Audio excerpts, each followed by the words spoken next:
month-long break.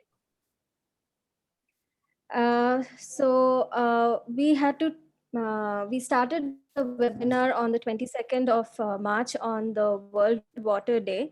But the upsurge in COVID infection made us put a month-long pause on the series as we had colleagues, families, friends, and acquaintances either fall ill or we lost them to the pandemic.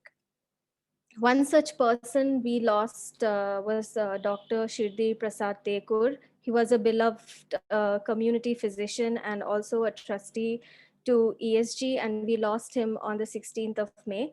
Until the very last moment before his hospitalization, he remained fully committed towards treating patients, especially those stricken by the same disease which ultimately took his life. We've had the fortune of having Dr. Tekur as one of our panelists in an early session in this webinar series on waste management and public health.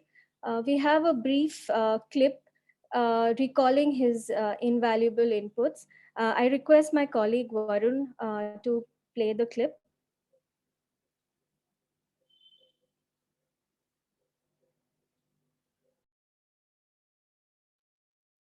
Looked at this life and life support systems, there is just one more thing I would like to add on. This is physical, mental, emotional, and social well-being. Physically, for well-being, you need a good nutrition, protection, work or exercise, and rest, and a suitable environment. Nutrition is going from bad to worse. The PDS systems and systems like that which support the poor, who are the majority in this place, it's gone. There's no work for them, so they don't earn, they don't eat. We are seeing very bad malnutrition states. I was just telling somebody of the girls who are working in a garment unit who came to me in very malnourished state and found that they are living on one, whatever you call, a meal a day. So like that, nutrition is taking a very big backseat which needs to be worked on, not by providing, whatever sanitary and other facilities at hotels and such things, but directly to people. Another thing there is the protection. There not enough housing, not enough protection from pollution, from whatever is going on around, work going on around us. The workers do not have gloves or shoes or such protective gear when they are working with pollutant. You can see the Paura Karmikas working daily. In fact, ESG has done a study as far back as 3.5 decades back. I was involved in it, where we discovered so many skin diseases to lung diseases to chronic diseases of the liver and kidneys. So these nutrition and protecting the workers who work with this is very important. More of my colleagues will talk about this later. As far as environment is concerned, the environment of fear, of fatigue, of lack of focus is taking a toll. I'll just give you one example. When you talk of social well-being, there are at least 4 categories of people: the children, disabled, aged, and women.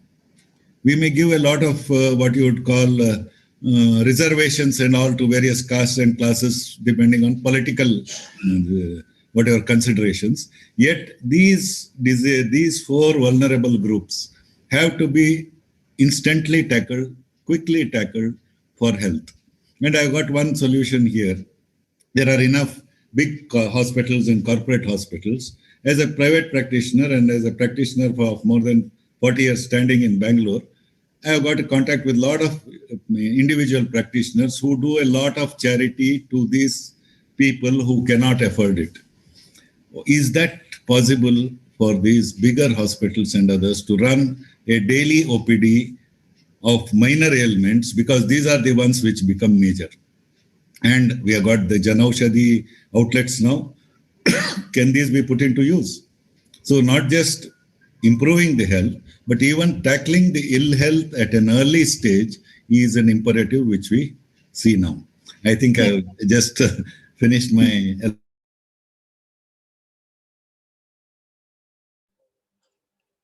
Thank you, Varun. We'll miss Dr. Tekur. and hope that his suggestions, as well as those of our other expert panelists, will be acted upon by BBMP while it draws up a climate plan for Bangalore. This webinar series has come a long way, and we are meeting after a long gap. Therefore, before I proceed to today's topic and focus, I want to quickly run through what was discussed in the previous sessions. We've had 7 weeks of intense discussions on topics that range from Bangalore's public health, sanitation, waste management, water security, to how the city can evolve a sustainable and socially just food system.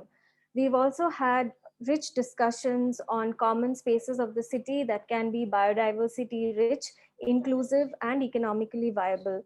We've also had discussions on energy and transport systems for Bangalore that are clean, sustainable, and inclusive. This week is our final sector specific session where we'll explore how Bangalore's infrastructure can be imagined to be not just resilient to climate change, but also sensitive to the rights and needs of vulnerable groups who are already feeling the impacts of a changing climate. So scientists say that cities occupy only 3% of the Earth's surface, yet they account for 60 to 80% of energy consumption globally and a staggering 75% of global greenhouse gas emissions. Bangalore too has become a major candidate of attention, both in terms of the massive scales of housing and infrastructure expansions and their carbon footprints, and also their enormously enhanced environmental impacts in the recent 2 decades. Cities need infrastructure to ensure everyone has shelter, lighting, water, ease of mobility, telecommunication, and more. And a city's infrastructure speaks about the ease of living in the city. It also reflects on how much the city cares about its people and their well being. It also exhibits the inclusivity of a city. In this context, it is important to examine our city's infrastructure to understand who makes the decisions, who builds, who benefits, how inclusive it is, and who pays. And more importantly, how resilient is the city's infrastructure to the phenomenon of climate change. It is well documented that cities with inequitable services, infrastructure provisioning, and urbanization aggravate vulnerabilities and risks to lower income groups. This is all too evident in how the poor in Bangalore have, by and large, been left in the lurch in dealing with the COVID-19 pandemic in both the waves, the first and the second one. If this is the situation now, undoubtedly the situation that climate change impacts induce in the future could well accentuate these disparities. The downward economic, socio-economic trends for vulnerable groups could force many to become ecological refugees even. So in this context, the focus of the discussion will be on reimagining a climate resilient future for Bangalore. And in this webinar, we will examine how we can ensure the city builds back better and guarantees infrastructure for all, ensures people's participation, and it complies with all environmental laws, and how the role of local governments can come into play to strengthen in conceptualizing infrastructure that is community centric, and also uh, we'll imagine how to promote such infrastructure that breaks the cycle of poverty and cements over prevailing disparities. We have four exciting speakers today in our midst. Our fifth speaker, Ms. V. Manjula, the Commissioner of the Directorate of Urban Land Transport, will not be able to join us today because of some scheduling conflicts. Our first speaker is Mr. Vijay Narnapati. Mr. Vijay is an urbanist and designer based in Bangalore. He is a professor of architecture at Christ University and participates in teaching and reviewing architectural works at various architectural colleges. He has a bachelor's degree in architecture from School of Planning and Architecture, New Delhi, and a master's degree in history and theory of architecture from the University of Cincinnati in US. He and his partner have led an architecture and urban design practice called Maya Praxis in Bangalore, which has won several awards and recognitions. As an architect, Mr. Vijay brings to his work concerns for sustainability, building process, and theoretical understanding of architecture, both in practice and education. He has also been instrumental in organizing, moderating, and speaking at several events. Uh, Mr. Vijay, uh, Thank you very much. Thanks. Shall I start? yes, yes, sir, please. I'll share my presentation.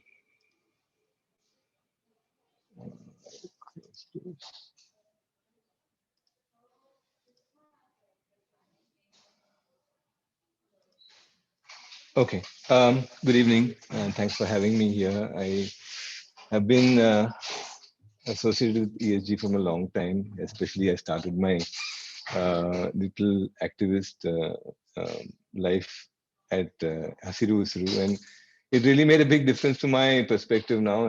I really owe it to that, and so I'm so happy to be here, and I hope we can, have a good discussion, and it'll trigger more things that I could do and others could do. So I just want to begin that, like many of you, I'm also a visual urbanist.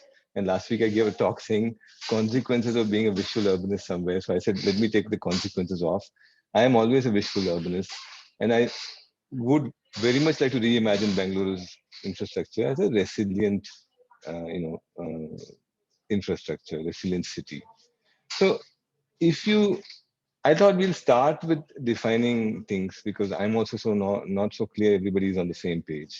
So let's have simple definitions for what things are. Um, what is infrastructure? I think infrastructure is all elements of built intervention that form part of systems and facilities that enable our society to work well. This is, I don't know, it's kind of mishmash, my own definition. I may be wrong, but for me, it includes everything that is built. It could be a lamppost, it could be bench, it could be a railway, it could be roads, it could be bridges, it could be house, anything. So it's pretty much all that is infrastructure for me because they're all part of certain different systems or they influenced by different systems and they enable our society to work well, maybe like a little hopeful kind of things. So I think if you take a garden, you could say it's infrastructure because the way infrastructure is understood now, I want to sort of disrupt that. Unfortunately, infrastructure is a more popular term than built environment now. And infrastructure is used in a very technical, usable sort of way. And so that's really a problem. I'd like to change the way that we look at infrastructure and make it more inclusive so that we have a more integrated understanding of how we put in place, larger infrastructure. Now, what is climate friendly?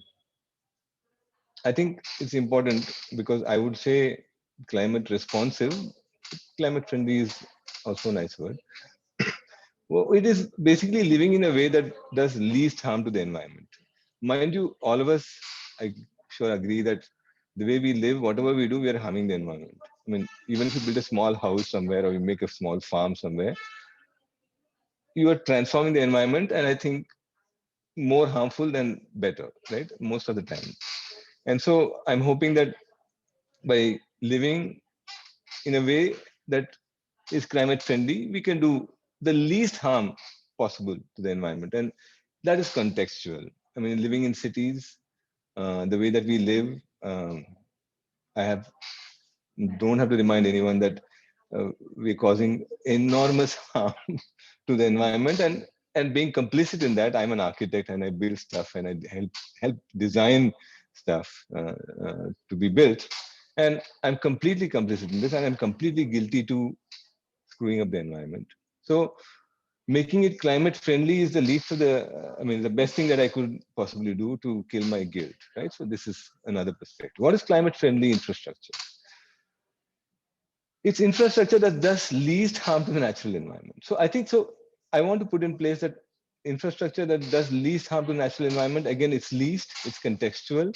There are certain systems we do need to survive the way that we have built our culture, modern society, and modern urban living. we need those things, and we just can't wish them away. And if we have to have them, let's do our best to cause the least amount of harm. So I'd like to sort of establish that cities are actually very made of vastly different kinds of spaces and networks and cultures. And so let's not underestimate the diversity. And so it's very difficult to imagine what exactly infrastructure, climate friendly infrastructure is going to be, because it has to be specific to specific places. You can't just say, okay, all lakes or all tanks, for example, in Bangalore. That would be wrong too, because each of them is different.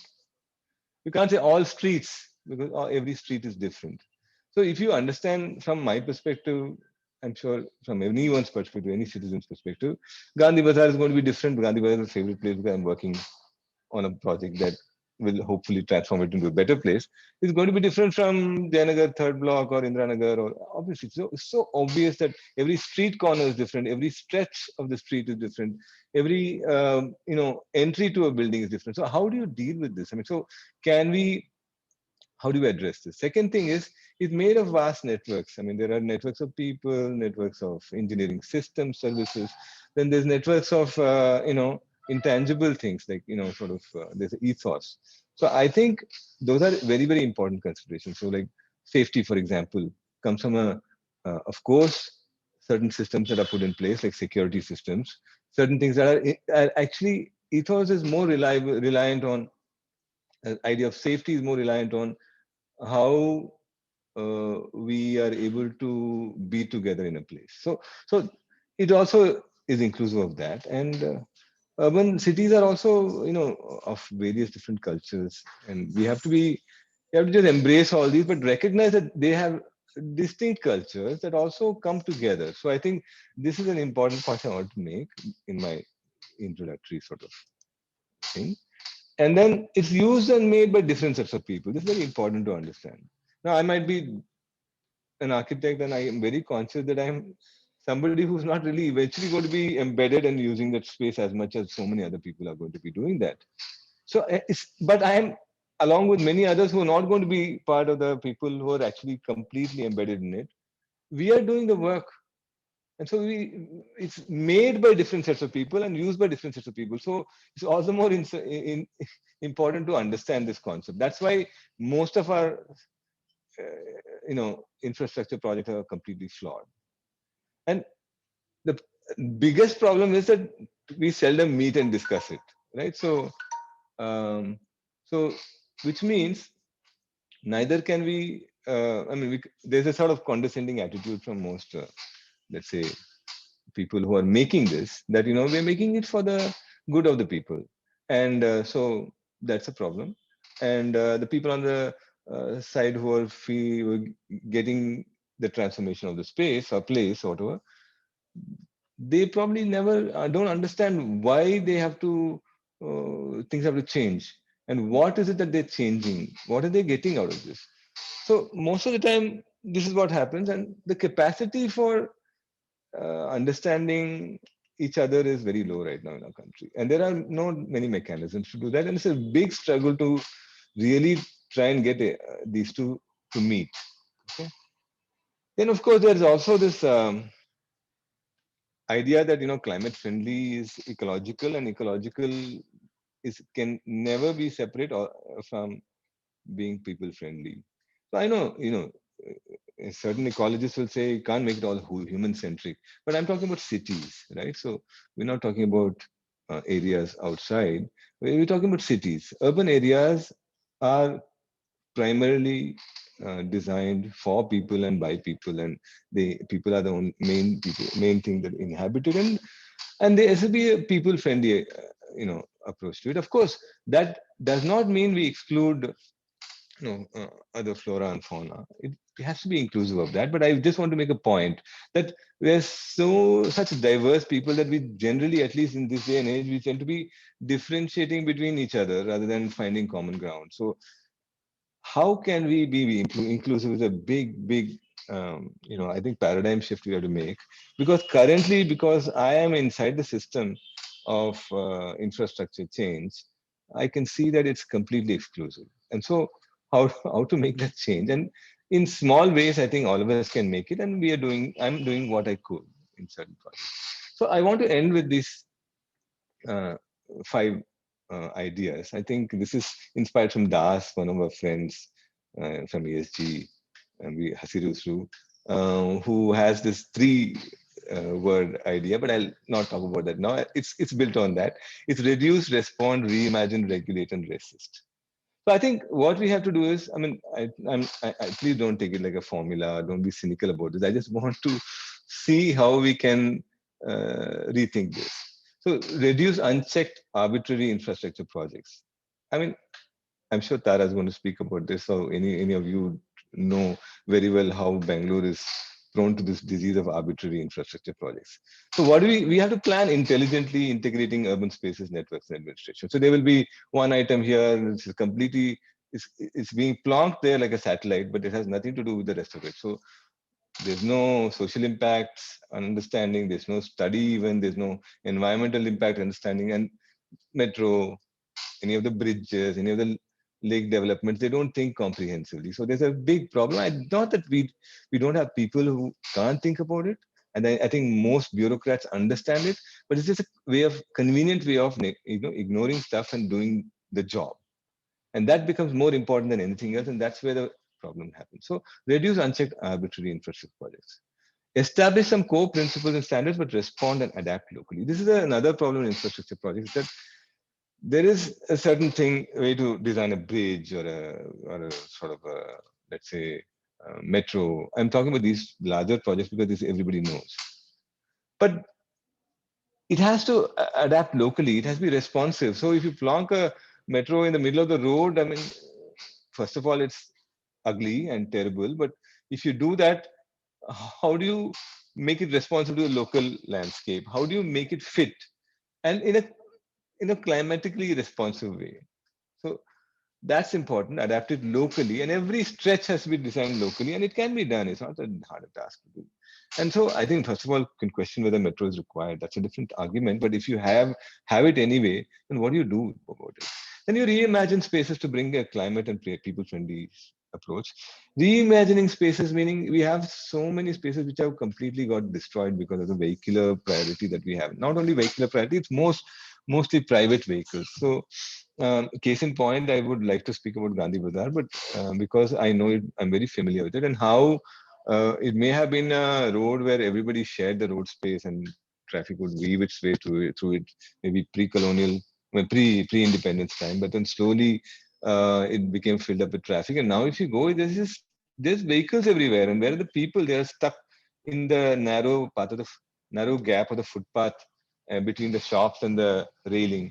So I mean, so we are doing something to reimagine it with the people, and I could explain it in another forum. Right now, not required, but it's a participative process, and a wonderful team of people who we're working with, and with working with the local, stakeholders. Now, regulate smartly, but be sensitive to local context. In India, we have big problem. We don't regulate and maintain, or whatever word we want. I just use the R word.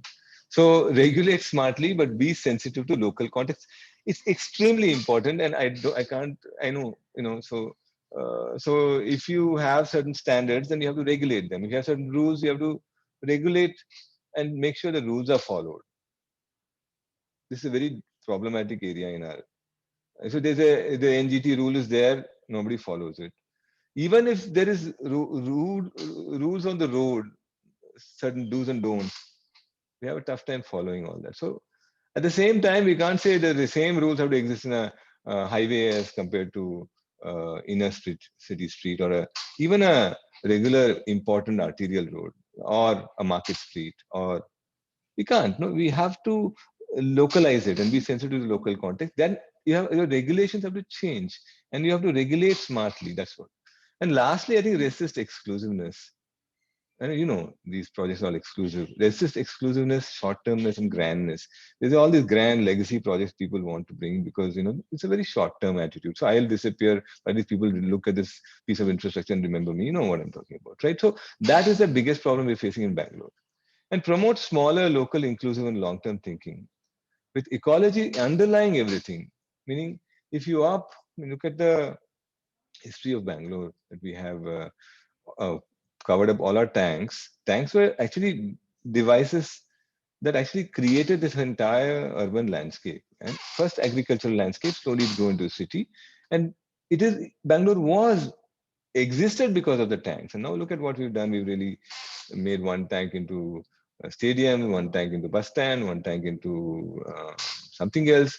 And so we have no respect for this kind of ecology. Does not mean, in my, at least my sense, that it's not only natural, completely natural. We have crafted ecology to work in a sort of healthy way for our sustainable ends. And this is a problem. So who took these decisions, and why were they taken? There is a history. For example, Sunakal tank. This is what a project in my college we're doing. I also learned that Sunakal tank is where Wilson Garden and Shantinagar are there right now. This is a huge tank, and because of malarial disease, they just covered it up, and it's now a cemetery and a residential colony.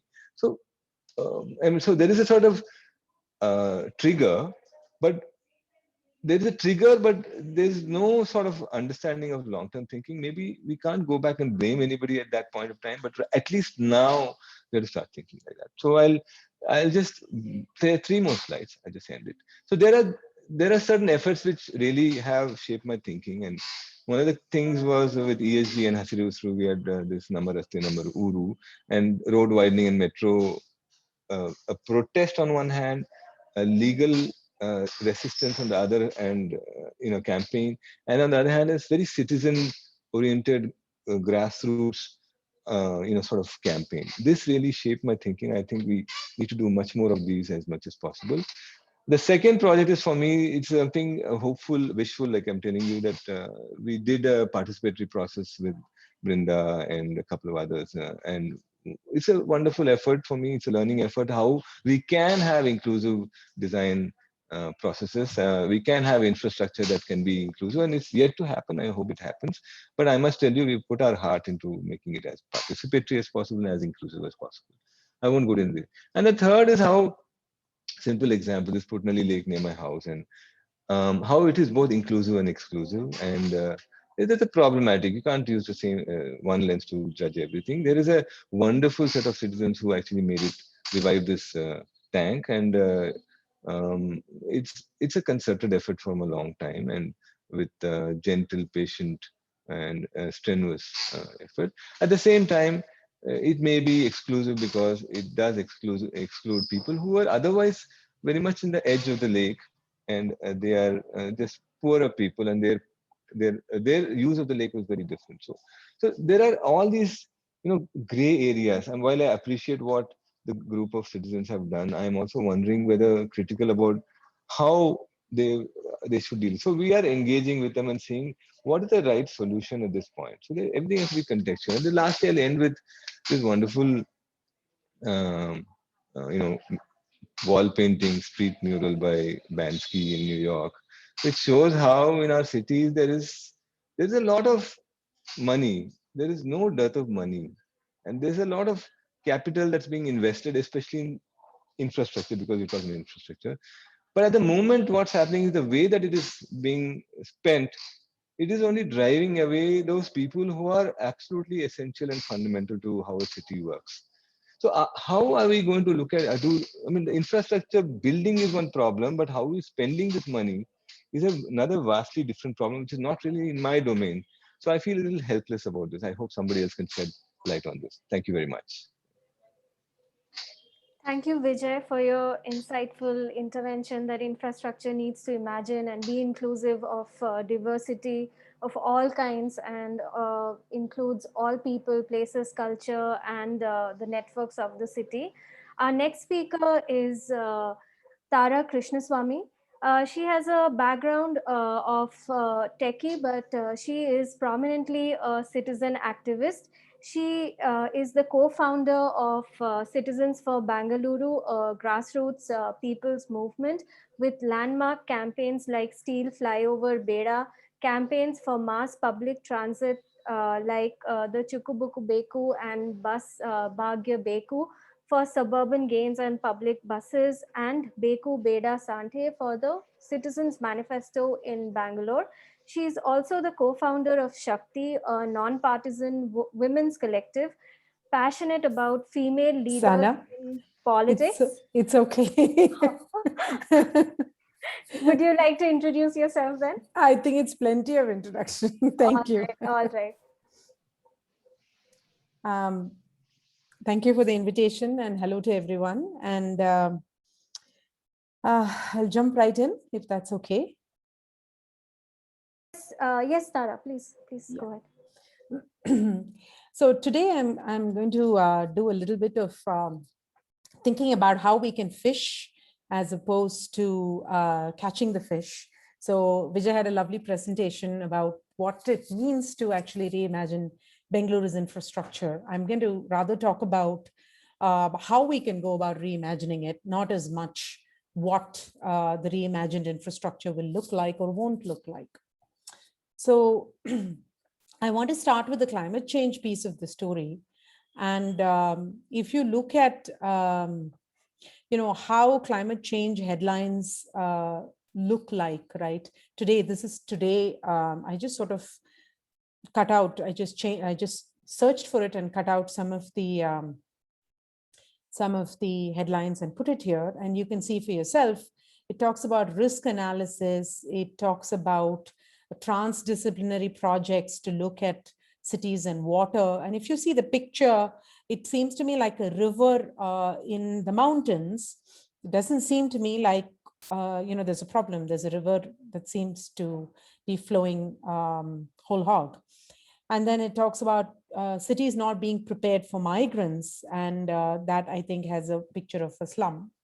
Tara, and then, I'm sorry for the intro. Can you make it full screen, the slides?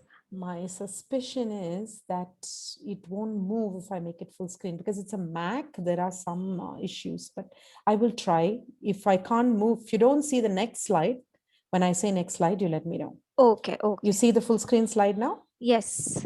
Yeah. And then you see the effects of the cyclone in one of the pictures, but then it looks like, every year cyclones in many places look like this. And if I were my grandmother, I would say this is how it used to look as well then. And her grandmother might say the same thing, that every time there's a cyclone, there's a section, the least privileged section of the population ends up getting affected. So I'm going to go to the next slide. Do you see it? Yes. Okay, great.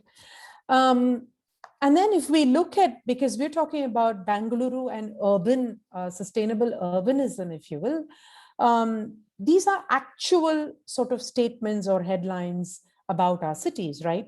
And I have heard them, I'm sure you all have heard them many, many times. And I've heard them for many years.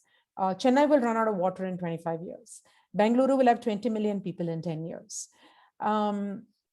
The fact that my mom's heard that and I've heard that about Chennai, I grew up in Chennai, is kind of, we all know Chennai has a huge water shortage. I remember as a child setting an alarm, as a teenager, as a college goer, setting an alarm, waking up at 3:30 or 4 in the morning. We'd all take turns to, pump the water in the hand pump in the garden of the house, because the water would only come from for a certain number of hours.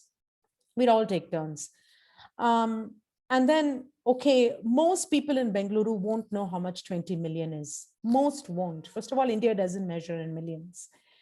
Yet, every single day, television channels, news headlines talk about how many million. And most people don't have a sense of what 2 crore looks like, or 1 crore, or even 1 lakh.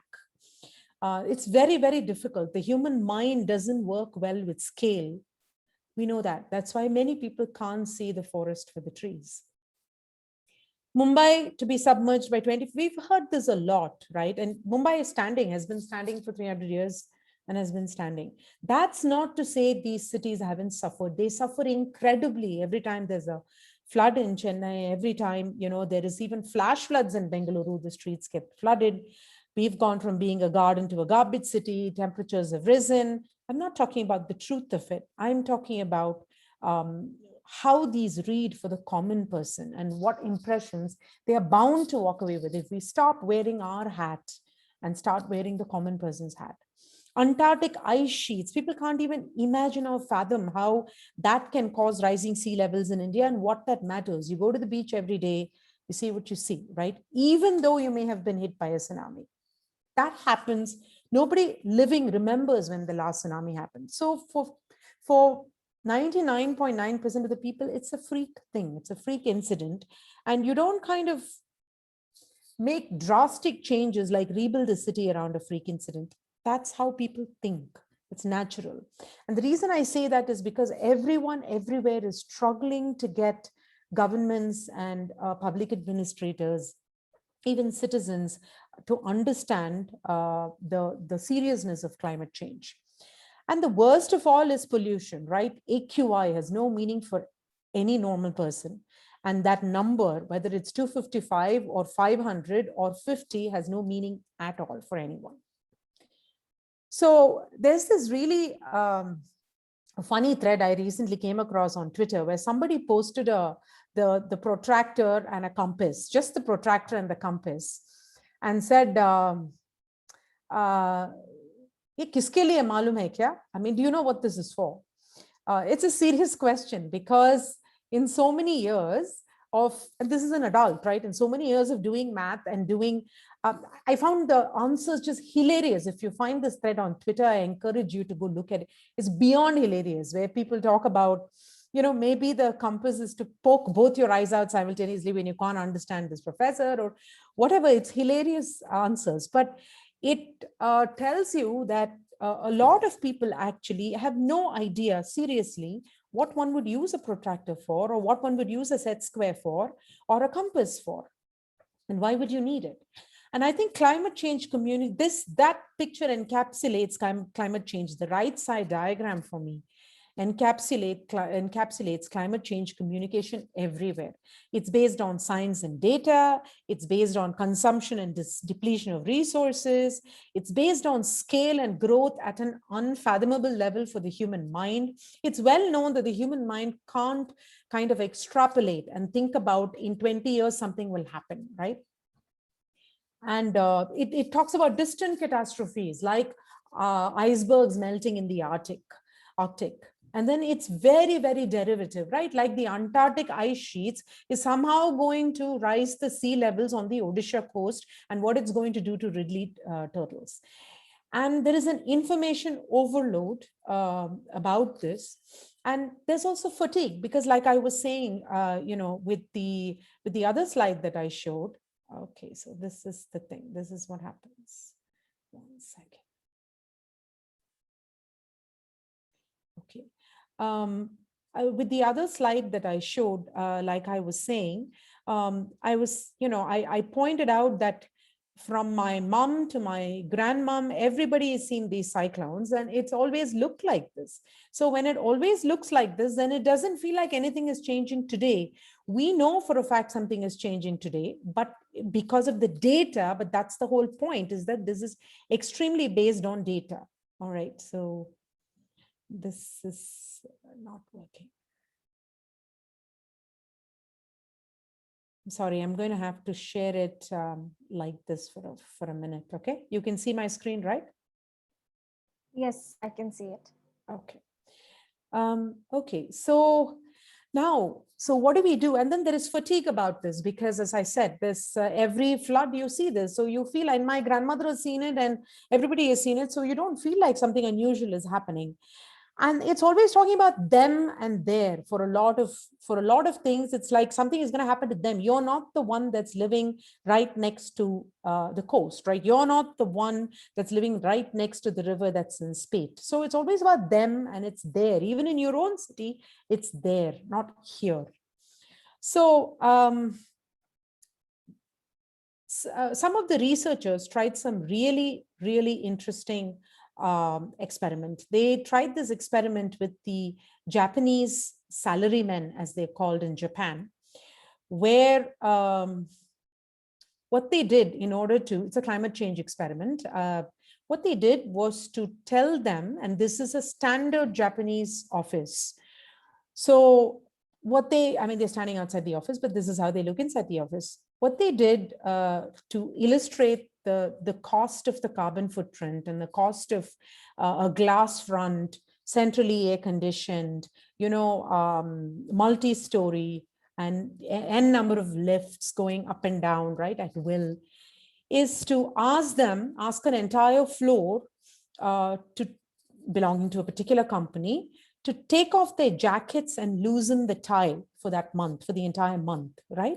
So for a whole month in summer, all of them took off their coats and loose blazers or coats and loosened their ties. And they found that obviously the air conditioning bill went down dramatically, right? So that led to a business policy change in terms of an attire change. So much were the savings for the company that they changed the business attire. And the reason this example is worth studying is because there is something very, very, very special that this example did, which is that it changed this notion of consumption and resource depletion to cost. What does it cost me? From, growth of, oh my God, the number of cars is growing, the population is growing, to loss, right? Look at the monthly loss that you're suffering, or look at the personal loss from wearing a certain thing, from something that's derived, right, to something that's very instantly observable. You take off your jacket, you loosen your tie, you're going to feel cooler. And therefore, if that were the attire, then problem solved. From something climate change described in a sort of a generic fashion to a very custom, to a very targeted manner, and something very pronounced. Now, the subtlety of 2-degree rise in temperature, what it's going to do to our coastal areas is, it might seem dramatic to us, but to the average citizen, it's very subtle, right? You can't imagine it because, again, it's like that frog in the boiling water. You start with you throw the frog in water and slowly raise the temperature to boiling. It doesn't know, it's not going to jump out. And that's what's happening. Our grandparents, felt a certain felt temperature was rising. Our parents felt it, we feel it, our children will feel it, but yet it's so subtle that it doesn't hit us. And that very action of removing the clothes and feeling it is an urgent, it brings an immediacy to it. And it also moves it from them and there, Japan and coastal regions and submerging and rising sea levels and, fish and all of that stuff, to now and me, right? So I think that makes a big difference. So in my experience as a campaigner, as someone who runs citizen campaigns, I feel that political communication is what is going to flip the coin, is going to sort of turn the tide on climate change for us. We need to communicate way more politically so that it reaches the masses. It's the difference between making a masala movie and an art house movie. An art house movie is definitely kind of much more nuanced, but that is also the reason it reaches a very small number of people, perhaps an echo chamber, perhaps in a certain sense, the elite, as opposed to driving sort of unsustainable farming practices in through a movie, starring one of the top mainstream actors. So political communication is all about making people think what you want by making them feel what you want. And therefore, the call to action, which is you can make them do what you want. So I think the key to all this is the feeling. And when you see a 2-degree temperature rise, an AQI of 255, or a 20 million population change, you don't feel anything. These numbers are random numbers as far as you're concerned, and it doesn't evoke feeling. So unless we make it evocative, I don't think that we can communicate the message. So I want to talk about how Citizens for Bangalore, for example, looked at some of this stuff. We didn't run it as climate change campaigns. But for instance, when we ran the Bus Bhagya Beku campaign, we ran it as a bus public transport campaign. If you look at the very core of it as an quote analyst or a researcher, then of course it reduces when you're advocating for publicly funded public buses as a mass transit, right, and bus priority lane, you're talking reduction of carbon footprint, you're talking, doing away with congestion. It's also a social justice measure, right? But if you don't analyze it and you set that aside and you reduce the complexity and want to communicate to people the importance of the public bus, then and you look at these sort of posters, right, we made many posters for this, and I'm picking the posters that had the greatest amount of traction. If you look at the one above, was made by this CFB volunteer Dipti Nagendra's brilliant, drawing that the red bus and holding so many vehicles inside. It instantly communicates to the space occupied, to the congestion, to the carbon footprint, all instantly without saying any of that, right? Without writing a paper about it. And the same goes for the photo below is how a bus priority lane would look. And this is an actual photo on the Outer Ring Road. And what Kevin Alex, one of the other volunteers did was to take this and, add the number of people, add the numbers to each of these vehicles. So this is vehicle number 1, vehicle number 2, and each has only one person, right? These are all single user vehicles. So the number of vehicles is equal to the number of people, and look at the space it occupies versus 70 people in a single bus. Now, when you're running a bus campaign, you're not necessarily telling people it's a climate change campaign, right? This is post-fact analysis. In fact, it may be even a premeditated thing from us organizers. But what we're telling people is not that. The communication is entirely around, how to get to your work faster, right? How to get to your work less stressed, because you're not driving around in this car and negotiating this congestion and all of that ugly stuff. So similarly, when we ran the elevated corridor campaign, there were a lot of posters, a lot of data, a lot of articles coming out in the paper, a lot of debates and roundtables and he said, she said around. If you recall, the elevated corridor was this 108 kilometer sort of family of flyovers, ugly family of ugly flyovers, ugly family of ugly flyovers, all around Bangalore, if you will, right? North to south, east to west. And there was the kitchen sink thrown at this thing, cost per kilometers, years to completion. Everything was bad about this. Percent increase in vehicular traffic, trees that are going to be cut, pollution, livelihoods and displacements of people, temperature. All of this is true. All of this is factual. All of this is alarming. And these are all reasons why we need to completely do away with such thinking. But I can bet my last paisa that none of this is going to move a single person off their backside and have them come when thousands of came, protested against this. And that very day of the protest, we had the chief minister at that time, Kumaraswamy Avare, tweet saying, the people who are against it, I invite you to come and talk to me. And Leo was there. We all went and met him, and, he was reasonable at that point saying, okay, we'll shelve it for now. We'll relook at it after the elections and then we'll take a call. We won't rush ahead. But so the reason that happened is some posters and some communication really clicked. And here is one, right?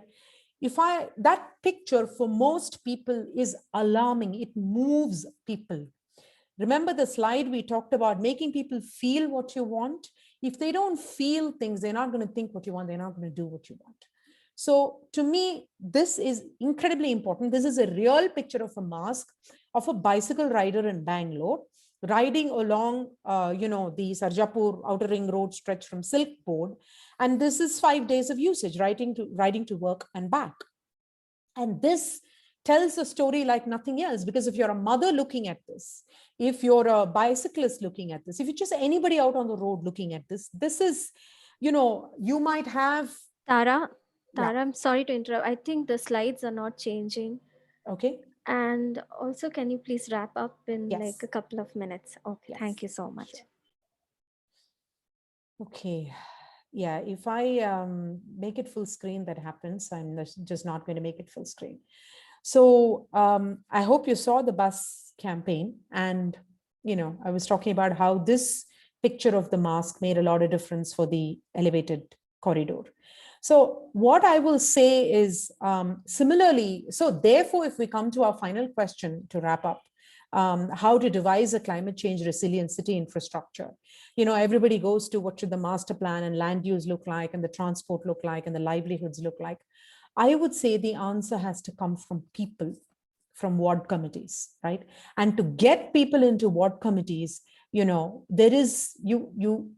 can't tell them it is because we need to devise a better Bangalore. We need to communicate what, is going to affect them the most, which is that The pothole in your neighborhood, you can raise that very month with your own corporator, with your agencies. The garbage in your neighborhood can be cleared. If you go to the ward committee, here's your chance as a citizen to raise these issues, right? So to sum up, I would say sustainable urbanism needs to be marketed. Today, we are looking at it from the perspective of rational information, right? The data, the projections, the policies, the measurements. And I think, therefore, we reach only the elite.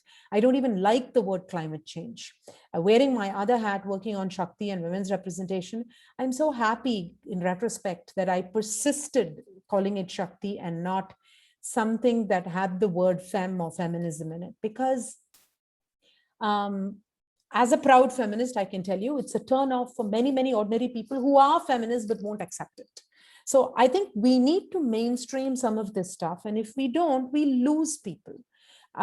We can't take sort of the, in a certain sense, we can't turn our noses up at it. So I'll finally say that reimagining a sustainable Bangalore, whatever it may be, for it to be sustainable, it should be acceptable and come from the people.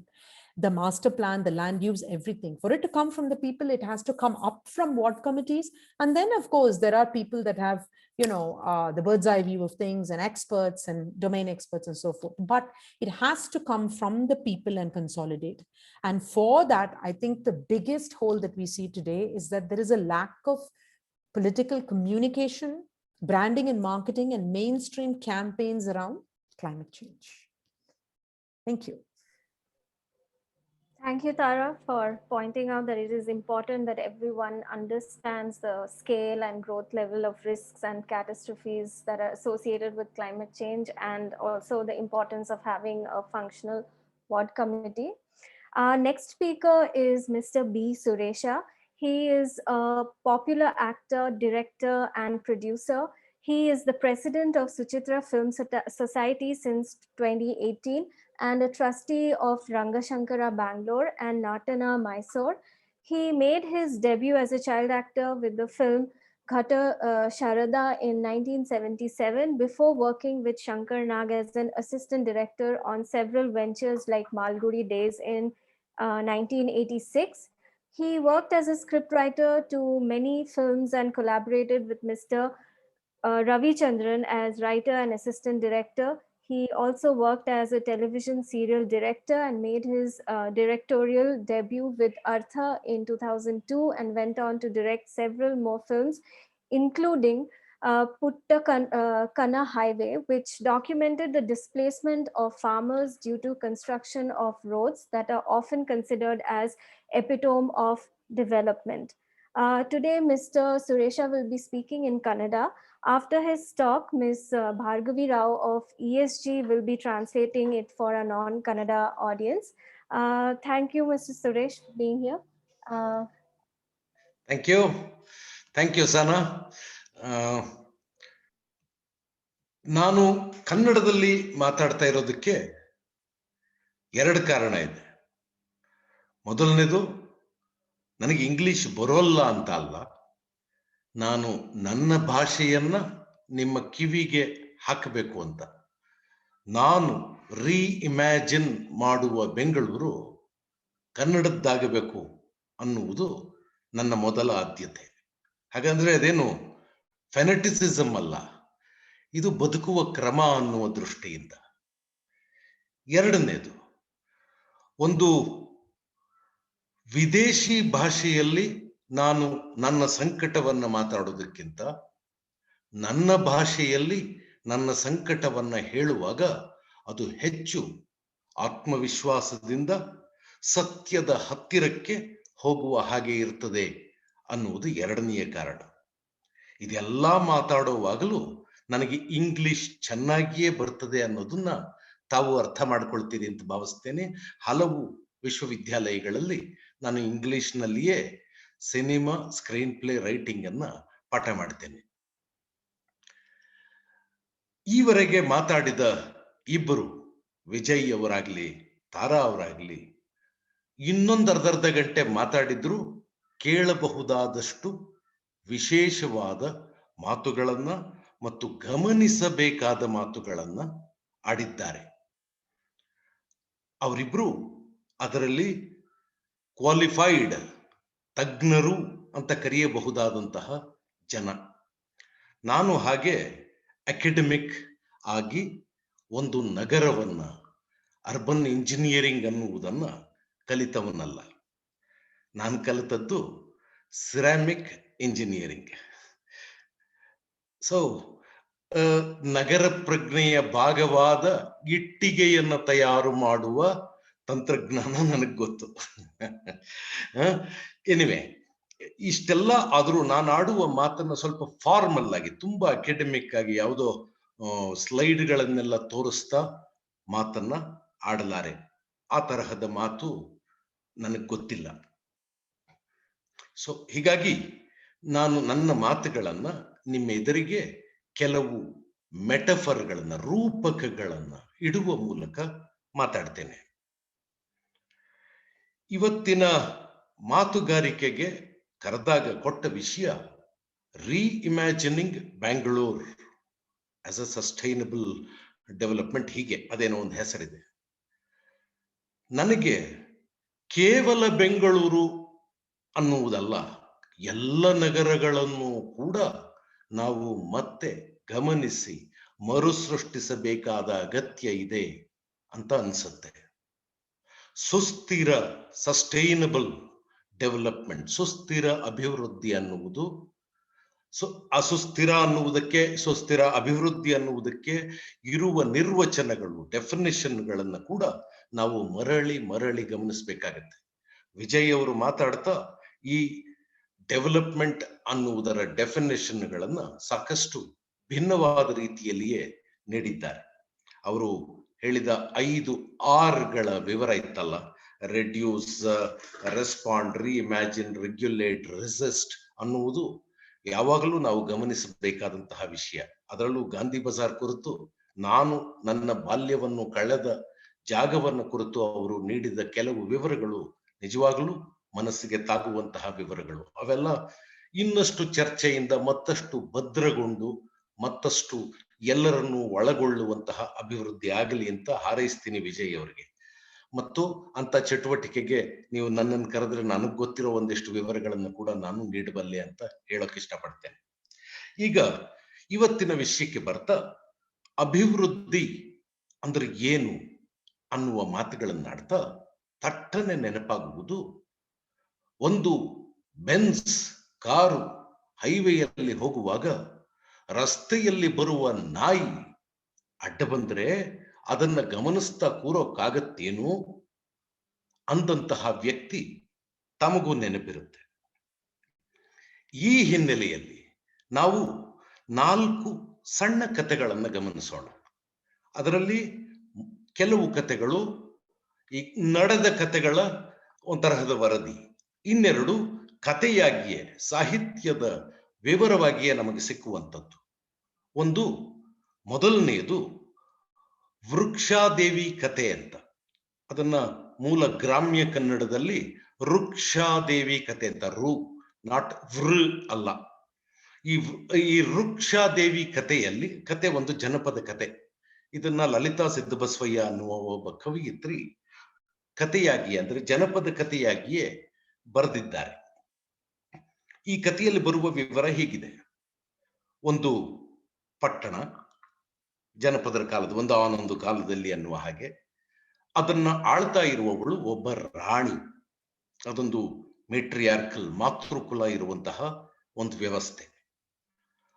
ಆ ನಗರ ಮತ್ತು ಅದರ ಸುತ್ತಮುತ್ತಲ ಭಾಗಕ್ಕೆ 5-6 ವರ್ಷಗಳಿಂದ ಮಳೆಯಾಗದೆ ಬರ ಬಂದ್ಬಿಟ್ಟಿದೆ. ಆಗ ಊರವರೆಲ್ಲ ಯಾರಾದರೂ ಭವಿಷ್ಯ ಹೇಳುವವರನ್ನ ಕರೆಸ್ಬೇಕು ಅಂತ ಹೇಳಿ ಪ್ರಯತ್ನ ಪಡ್ತಾರೆ. ಒಬ್ಬ ಕುರುಡ ದಾರ್ಶನಿಕನ್ನ ಕರ್ಕೊಂಡು ಬರ್ತಾರೆ ಆ ಊರಿಗೆ. ಆ ದಾರ್ಶನಿಕ ಹೇಳ್ತಾನೆ, ಹತ್ತಿರದಲ್ಲಿರುವ ಕಾಡಿನಲ್ಲಿ ಒಂದು ಮಳೆ ಮರ ಇದೆ, ಮಳೆ ಕೊಡುವ ಮರ ಇದೆ.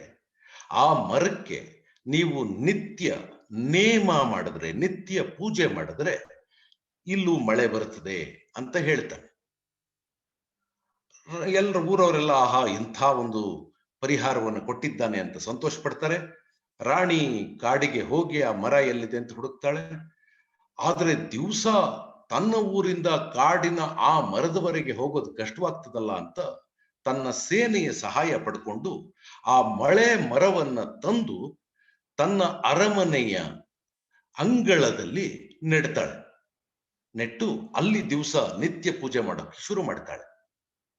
ಆದ್ರೆ ಎಲ್ರಿಗೂ ನಿರಾಸೆ ಆಗುವ ಹಾಗೆ ಅರಳಿ ನಳನಳಿಸ್ತಾ ಕಾಡಿನಲ್ಲಿದ್ದ ಮರ ಈ ಮನೆಯ ಅಂಗಳದ ಒಳಗೆ ನಿಧಾನಕ್ಕೆ ಬಾಡೋಕ್ ಶುರು ಆಗುತ್ತೆ, ಎಲೆಗಳು ಉದುರೋಕ್ ಶುರುವಾಗುತ್ತೆ. ಇನ್ನೂ 1 ವರ್ಷ ಕಳೆದರೂ ಮಳೆ ಬರೋಲ್ಲ. ಮತ್ತೆ ಆ ಕುರುಡ ದಾರ್ಶನಿಕನನ್ನ ಹುಡುಕೊಂಡು ಹೋಗ್ತಾರೆ. ಆ ಕುರುಡ ದಾರ್ಶನಿಕ ಬರ್ತಾನೆ. ಬಂದವನು ಏನಾಯ್ತು ಅಂತಾನೆ. ಇಲ್ಲ, ಮಳೆ ಮರಕ್ಕೆ ದಿವಸ ಪೂಜೆ ಮಾಡ್ತಿದ್ದೀವಿ, ಮಳೆ ಬರ್ಲಿಲ್ಲ ಅಂತಾನೆ. ಇಲ್ಲ, ನೀವು ದೊಡ್ಡ ತಪ್ಪು ಮಾಡಿದ್ದೀರಿ, ನಾನು ಕುರುಡಾದ್ರೂ ನನಗೆ ಕಾಣಿಸ್ತಾ ಇದೆ. ಕಾಡಲ್ಲಿದ್ದ ಮರವನ್ನ ನಾಡಿನ ಮನೆಯ ಅಂಗಳಕ್ಕೆ ತಂದು ನೆಡೋದ್ರಿಂದ ನಿಮಗೆ ಮಳೆ ಬರೋಲ್ಲ. ಕಾಡು ಕಾಡಾಗಿಯೇ ಇರಬೇಕು.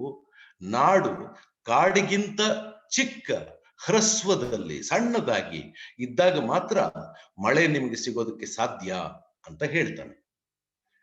ಆ ಮೂಲಕ ನಮ್ಮ ಮನೆಯ ಕಾಂಪೌಂಡುಗಳಲ್ಲಿ ಈಗ ನೀವು ಅನೇಕರ ಮನೆಗೆ ಹೋಗಿ ನೋಡಬಹುದು. ಅಪ್ಪರ್ ಕ್ಲಾಸ್, ಲೈಟ್ ಕ್ಲಾಸ್ ಅನ್ನುವವರ ಮನೆಯಲ್ಲಿ ಬೋನ್ಸಾಯಿ ಮರಗಳನ್ನ ಇಟ್ಟು ಸಂಭ್ರಮಿಸುವವರನ್ನು ನೀವು ನೋಡಿರ್ತೀರಿ.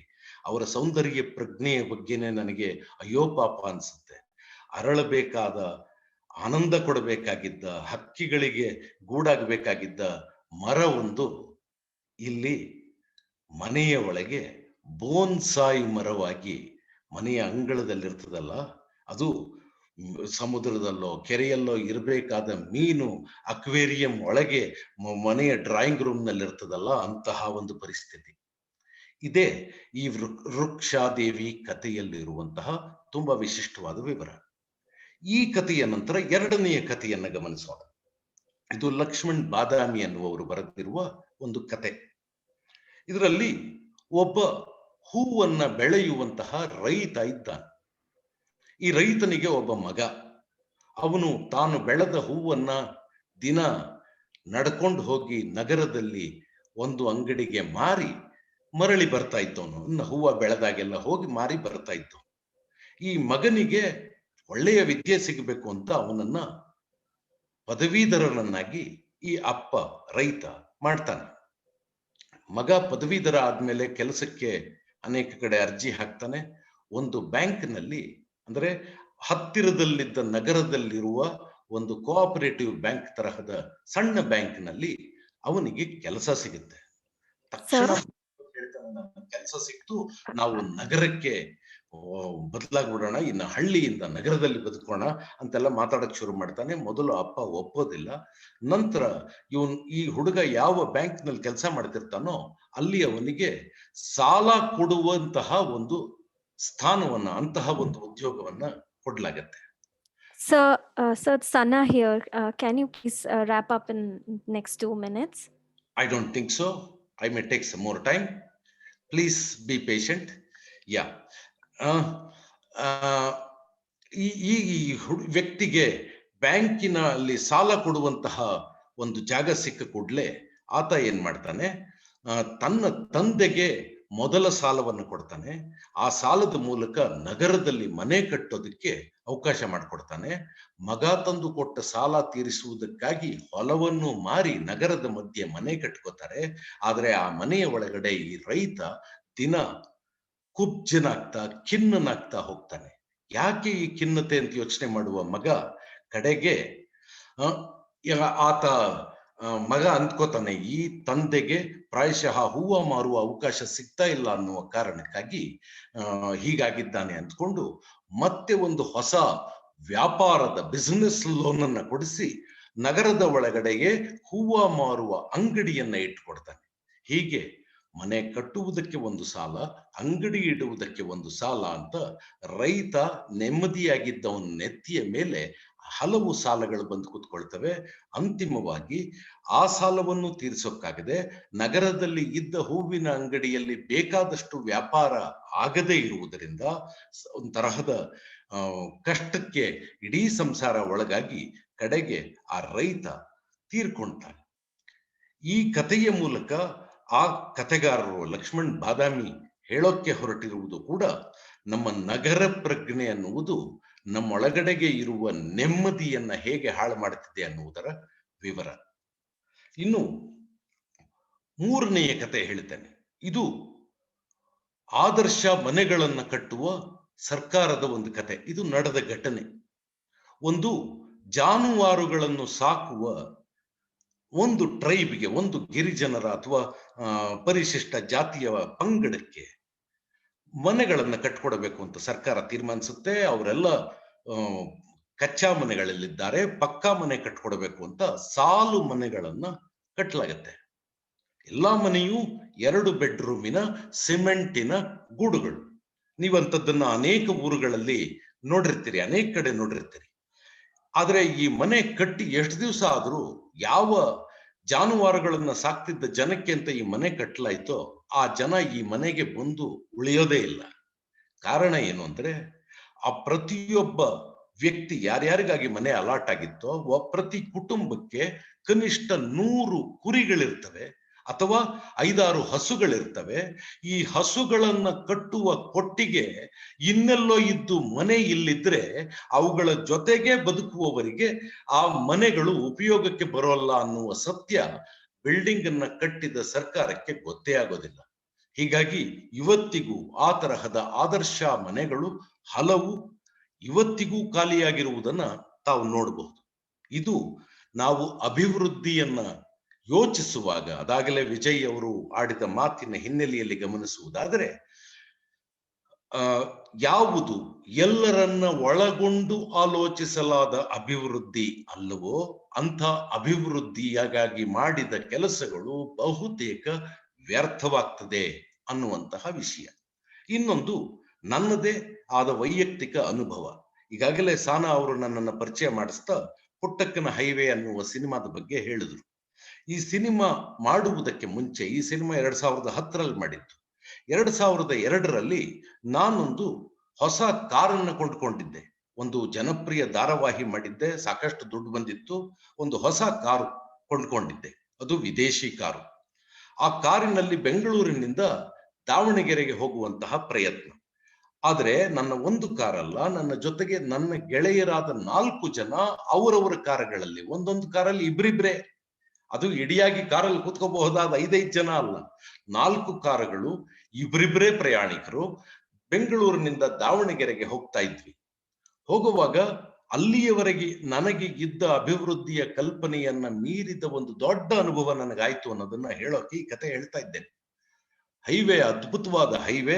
ನಾವು 120-140 ಕಿಲೋಮೀಟರ್ ಸ್ಪೀಡ್ ನಲ್ಲಿ ಕಾರನ್ನ ಓಡಿಸ್ಕೊಂಡು ಹೋಗುವಾಗ ಹಿಂದಿನ ಕಾರ್ನಲ್ಲಿದ್ದ ಒಬ್ಬ ಗೆಳೆಯ, ಇಂಥ ಕಡೆ ಎಡಗಡೆಗೆ ತಗೋ, ಇಲ್ಲಿ ಒಂದು ಡಾಬಾ ಬರುತ್ತೆ, ಅಲ್ಲಿ ಊಟ ಮಾಡೋಣ ಅಂತ ಹೇಳ್ದ. ಅದೇ ಪ್ರಕಾರ ಅವನು ಹೇಳಿದ ಕಡೆಯೇ ಇದ್ದ ಡಾಬಾದಲ್ಲಿ ಊಟ ಮಾಡೋಕೆ ನಿಲ್ಸಿದ್ವಿ. ಅಲ್ಲೊಂದು ಊಟನೂ ಮಾಡಿದ್ವಿ. ಒಗದಸ್ತಾದ ಊಟ ಮಾಡಿ ಹೊರಗಡೆಗೆ ಬಂದು ಸಂಭ್ರಮಿಸ್ತಾ, ಎಂಥ ರಸ್ತೆಯನ್ನು ಮಾಡಿದ್ದಾರೆ ವಾಜಪೇಯಿ ಅವರ ಸರ್ಕಾರ, ಗೋಲ್ಡನ್ ಕ್ವಾಡ್ರಾಂಗಲ್ಲು, ನಾನು ಭಯಂಕರ ಸ್ಪೀಡ್ ನಲ್ಲಿ ಕಾರನ್ನು ಓಡಿಸಬಹುದು ಅಂತ ಮಾತಾಡ್ತಿದ್ದಾಗ ಆ ಹೋಟೆಲಿನ ಡಾಬಾದ ಬಾಗಿಲಲ್ಲಿದ್ದ ಬೀಡಿ ಸಿಗರೇಟ್ ಮಾರ್ತಾ ಇದ್ದ ಅಂಗಡಿಯವನು ಆ ರಸ್ತೆಗೆ ಶಾಪ ಹಾಕೋದಕ್ಕೆ ಶುರು ಮಾಡ್ದ. ಯಾಕಪ್ಪ ಶಾಪ ಹಾಕ್ತಿದ್ಯಾ ಅಂದ್ರೆ, ಆತ ಹೇಳ್ದ, ಈ ರಸ್ತೆ ಮಾಡಕ್ಕೋಸ್ಕರ ನನ್ನ 6 ಎಕರೆ ಭೂಮಿಯನ್ನ ಸರ್ಕಾರ ತಗೊಳ್ತು, ಪರಿಹಾರನೂ ಕೊಡ್ತು ನನಗೆ. 1 ಎಕರೆಗೆ 40,000 ರೂಪಾಯಿನ ಹಾಗೆ ನನಗೆ ಒಂದು 2 ಲಕ್ಷ ಚಿಲ್ಲರೆಯಷ್ಟು ದುಡ್ಡು ಬಂತು. ಆದರೆ ಆ ದುಡ್ಡಿನಲ್ಲಿ ನಾನು ನನಗಿದ್ದ 3 ಜನ ಹೆಣ್ಣು ಮಕ್ಕಳಲ್ಲಿ 2 ಹೆಣ್ಣು ಮಕ್ಕಳಿಗೆ ಮದುವೆ ಮಾಡಿಸ್ಬಿಟ್ಟೆ. ದುಡ್ಡೇನು ಉಳಿಲಿಲ್ಲ ಮತ್ತು ಬೇರೆ ನೆಲವನ್ನು ನಾನು ಕೊಂಡ್ಕೊಳ್ಳಿಲ್ಲ. ಈ ಹಾದಿಯಲ್ಲಿ ಇವತ್ತು ನೆಲ ಇಲ್ಲದ ರೈತನಾಗಿ ಇಲ್ಲಿ ಬೀಡಿ ಸಿಗರೇಟ್ ಮಾರಕ್ ಕೂತಿದ್ದೀನಿ. ಈ ಉಳಿದ ಒಬ್ಬ ಗಂಡು ಮಗ, ಅವನನ್ನ ಸರಿಯಾಗಿ ಓದ್ಸೋಕ್ಕಾಗಲಿಲ್ಲ, ಅವನು ಬೀದಿಗೆ ಬಿದ್ದಿದ್ದಾನೆ.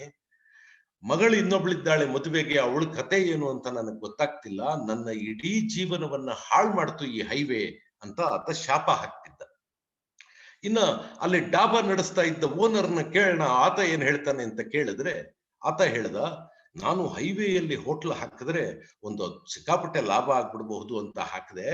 ಆದ್ರೆ ನನ್ನ ಡಾಬಾ ಬೈಪಾಸ್ ಅಲ್ಲಿದೆ. ಇಲ್ಲಿ ಇಂಥದ್ದೊಂದು ಡಾಬಾ ಇದೆ ಅಂತ 2 ಕಿಲೋಮೀಟರ್ ಮುಂಚೆನೆ ಗೊತ್ತಿರುವವನು ಅವನು ಬೈಪಾಸ್ ಒಳಗಡೆಗೆ ಬಂದ್ರೆ ನನ್ನ ಡಾಬಾಗೆ ಬರ್ತಾನೆ, ಇಲ್ಲ ನನ್ನ ಹೋಟ್ಲನ್ನ ದಾಟಿ 1-2 ಕಿಲೋಮೀಟರ್ ಹೋದ್ಮೇಲೆ ವಾಪಸ್ ತಿರ್ಗಾ ಬೈಪಾಸ್ಗೆ ಪ್ರವೇಶ ಪಡ್ಕೊಂಡ್ರೆ ನನ್ನ ಹೋಟ್ಲಿಗೆ ಬರ್ತಾನೆ. ಆದರೆ ಬಹುತೇಕ ಜನ ನನ್ನ ಹೋಟ್ಲನ್ನ ರಸ್ತೆಯಲ್ಲಿ ಸ್ಪೀಡಾಗಿ ಹೋಗ್ತಾ ನೋಡ್ತಾರೆಯೇ ಹೊರತು ಬರೋರು ಕಡಿಮೆ, ಯಾರೋ ಪರಿಚಿತರಾದ ಒಬ್ರೋ ಇಬ್ರು ಬರ್ತಾರೆ. ಹೀಗಾಗಿ ನಾನು ದಿವಸ ಈ ಹೋಟೆಲ್ ನಡೆಸೋಕೆ ತೊಡಗಿಸುವ 1400 ರೂಪಾಯಿಗಳಲ್ಲಿ 500ರಿಂದ 600 ರೂಪಾಯಿ ವಾಪಸ್ ಹುಟ್ಟುತ್ತೆ. ದಿನ 600ರಿಂದ 700 ರೂಪಾಯಿ ನಷ್ಟ ಆಗುತ್ತೆ. ಹೀಗಾಗಿ ಬಹಳ ಕಷ್ಟ ಇಲ್ಲಿ ಹೋಟೆಲ್ ನಡೆಸೋದು ಅಂತ ಆತ ಹೇಳ್ದ. ಇದಾಗಿ 2002ರಲ್ಲಿ ಈ ಪ್ರಕರಣ ಆದ ನಂತರ ಇದರ ಬಗ್ಗೆ ಒಂದು ಸಿನಿಮಾ ಮಾಡಬೇಕು ಅಂತ ನಾನು ಯೋಚನೆ ಮಾಡ್ತಿದ್ದಾಗಲೇ 2005ರಲ್ಲಿ ಆ ಹೋಟೆಲ್ ನಡೆಸ್ತಿದ್ದ ಮಾಲೀಕ ತನ್ನ ಇಡೀ ಕುಟುಂಬದ ಜೊತೆಗೆ ಗಂಡ, ಹೆಂಡತಿ, 2 ಮಕ್ಕಳು, ಇಷ್ಟೂ ಜನ ಒಟ್ಟಿಗೆ ಆತ್ಮಹತ್ಯೆ ಮಾಡಿಕೊಂಡು ಅದೇ ಡಾಬಾದಲ್ಲಿ ತೀರ್ಕೊಂಡ್ರು ಅನ್ನುವುದು ಇನ್ನೊಂದು ಸತ್ಯ.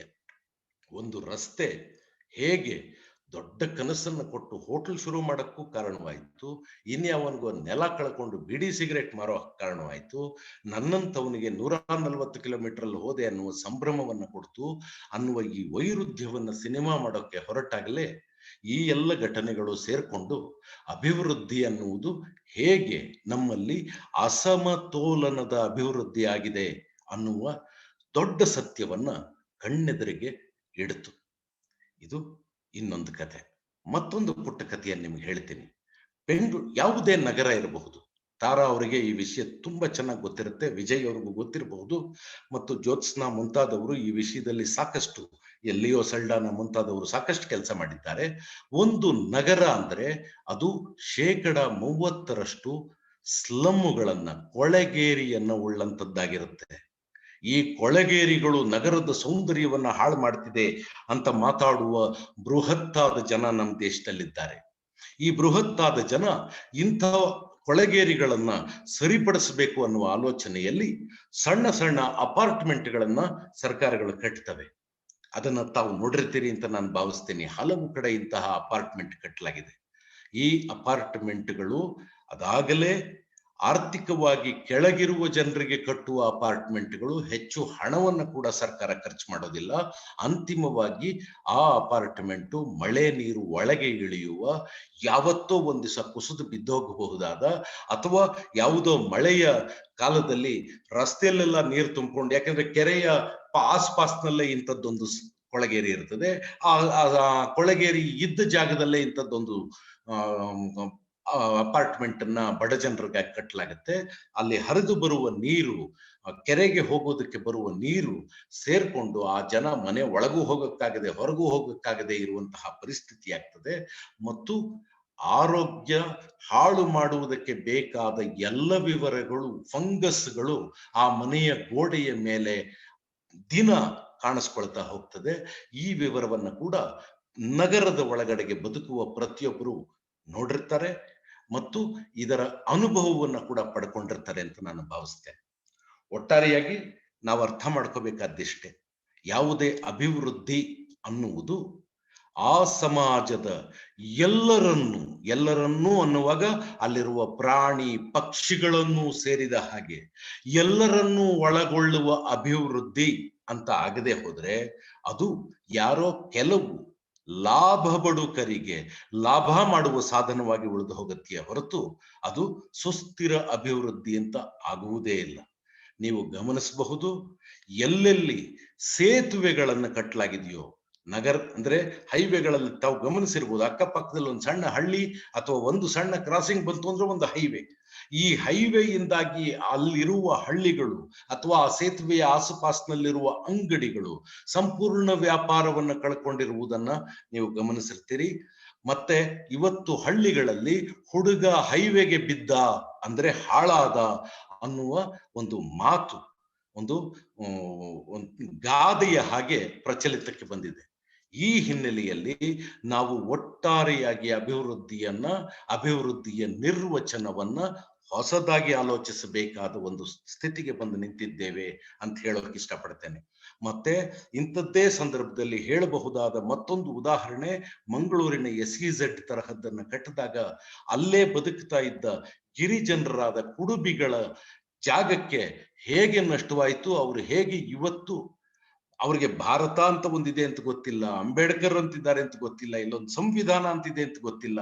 ಆದರೆ ಅವರು ಎಲ್ಲಿ ಯಾವ ಕಾಡಿನಲ್ಲಿ ಅತ್ಯಂತ ಕಡಿಮೆ ಬೆಲೆಯಲ್ಲಿ ಅಕ್ಕಿಯನ್ನು ಬೆಳೀತಾ ಇದ್ರೋ ಅಂತ ಕಾಡನ್ನ ಪರಿಹಾರವಾಗಿ ಶ್ರೀಮಂತರಿಗೆ ಕೊಟ್ಟು SEZ ಅನ್ನು 2500 ಎಕರೆ SEZ ಅನ್ನು ಮಾಡಲಾಯಿತು. ಈ ಕುಡುಬಿ ಜನಾಂಗ ತಾವು ಅಕ್ಕಿ ಬೆಳೀತಿದ್ದ ನೆಲವನ್ನೂ ಕಳ್ಕೊಂಡ್ರು, ತಾವು ಬದುಕ್ತಾ ಇದ್ದ ಪರಿಸರವನ್ನೂ ಕಳ್ಕೊಂಡ್ರು.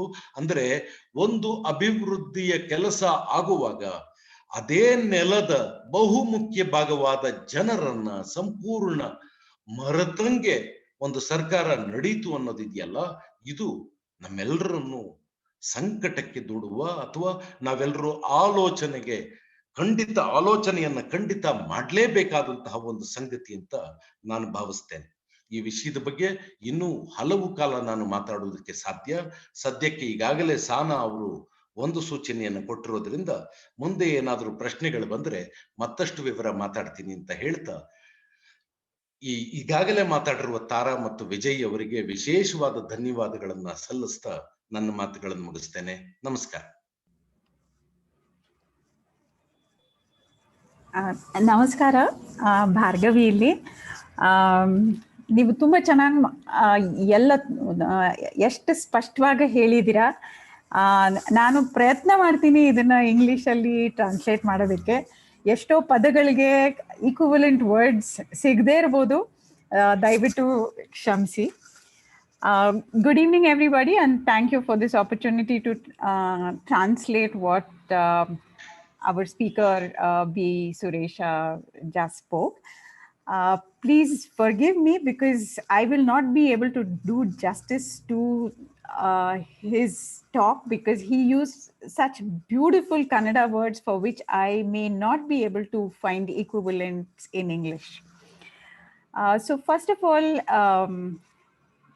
Suresh acknowledged Vijay's and Tara's talk of everything that they shared. And he said that he would like to speak in Kannada, not because he doesn't know English. He's also somebody who teaches cinema and screenplay and much more in of the film industry and the theater industry in English at various universities.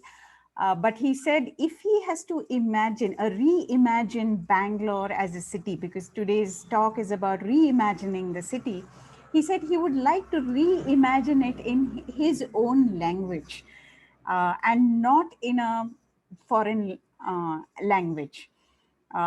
That also comes with a very deep meaning because, you know, every language has its own imagination.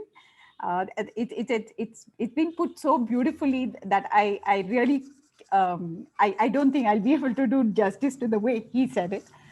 So that's how he started his talk. And he said, he started off with what we all think of development. And he mentioned a small little story of how going on a highway in a Benz car, and if a dog comes across, who will be able to observe it when you're driving at high speeds? And in that context, he shared 4 small stories, very beautiful stories, 2 stories which are true stories and 2 borrowed from literature. So the first story he shared was the story called the Riksha Devi story. It is brought out from the Janapada Tales, written by Lalita Siddhabasavaya. And so there was a small little town which was ruled by a queen. It was a matriarchal kingdom, and all around there was drought in that kingdom. So they decided to bring a fortune teller and ask him about what he could predict and what remedy he would suggest. And they managed to get a blind fortune teller or the astrologer. And he said that there is a forest nearby, and inside the forest there is a rain tree. So if you all go and pray to that rain tree, the city will get enough rains and your problems will be solved. So with great difficulty, the queen found where the tree was, and with all her soldiers, she decided to bring the tree inside her palace and reinstall it there and started praying there because it was difficult to go to the forest every day. But despite her prayers, there was no rain and the drought continued, and the trees also started, all the leaves started drying and the tree started dying. It started crumbling. So they were wondering what went wrong, and they went and found the fortune teller again and asked him, what is it that we did wrong? We did everything like you said. We've been praying to this tree every single day. So the fortune teller said, even if I am blind, I know the mistake that you all have done. I did not ask you to go bring the tree from the forest and worship in your palace. The tree should have been left where it was, and you should have worshipped the tree there because it belongs to the forest. And unless a forest survives, your city will or town will not be able to survive. And in the context of the forest, a city or a town should always be something very small. But it's a metaphorical thing that where the city has grown so big, you bring a tree inside the city and inside your palace and you worship it. So he also drew the parallel to all the big bungalows today that occupy many parts of Bangalore, where people are very fond of bonsai gardens. So he said every tree that is being made into a bonsai is an ecosystem by itself, because every tree supports a variety of many other insects and reptiles and birds and everything. So what is life giving inside the forest, we bring it inside our city, inside our homes, and create miniatures out of it, and we feel very proud. uh, so this is what has happened to the city and the forest. And he also mentioned about what we have done to fishes, where we bring some of the most exotic and indigenous and endemic fishes and put them into an aquarium and capture them, whereas these fishes should have been free in the natural flowing waters. Uh, and then he went on to the second story, which is written by Lakshman Badami, where he mentions the story of a farmer who grows flowers and sells the flowers in the city, in the town close by, and he sends his son every day to sell the flowers and come back. That's also because he wants to give good education to his son and ensure that he does well in life. But it so happens that eventually, after the son does well and he gets a job in a bank, and the bank gives him a job of somebody who goes around giving loans to people. So the son brings the first loan to his father, saying, you can build a house with this loan. And the father takes the loan and he starts building the house. He builds the house, but then to repay the loan, he has to give up his land. And then he becomes very unhappy. And then the son says, oh, my father he's probably very unhappy because he can't sell flowers. So we'll get him another loan. And then he brings him another loan, and he's steeped in more loans. And that is what has happened to many of our the gig economy people here in Bangalore. We've heard stories of the Ola, Uber taxi drivers and others, where we are all buried in loans, and at the end of it many even commit suicide. So this is what city is doing. And then a third story he shared was about the pastoral communities. This is again a true story where for most pastoral communities, the government comes up with programs and schemes where they are building small little row houses, and these row houses are never taken up by the pastoral communities because they can't bring their sheep and cattle in these places. And in most places, as we travel across the state and the country, we'll see that in many, many areas, these row houses are never taken up because people have not been part of that plan, and somebody else plans these houses for them, and without keeping in mind the kind of livelihood they are involved in. So this is the kind of development which is not really useful to anybody. And the fourth story he shared was about the film that he has made, which is the Puttakana Highway film, which is a brilliant film. I would urge all of you to watch it. I have used it personally as a teaching material for many, many student communities. So in this, the background to this film is apparently Suresha bought a car, and this was sometime in 2002 when he was traveling from Bangalore to Davangere. And while he was traveling with great speeds on the new highway, which is part of the Golden Quadrilateral program of the Vajpayee government, they stopped at a dhaba and had lunch. And just as when they were leaving, the small little petty shop who sells pan and cigarette, that the shopkeeper was cursing the road, saying that this road destroyed my life. And when they got into a conversation, they realized that how the compensation that had been given to his 6 acres of land had just gone away by getting his daughter married. And he still had one more son and one more daughter who were not yet settled. And the farmer felt that he had lost everything in life. And this we know from the many, many stories that we have heard everywhere.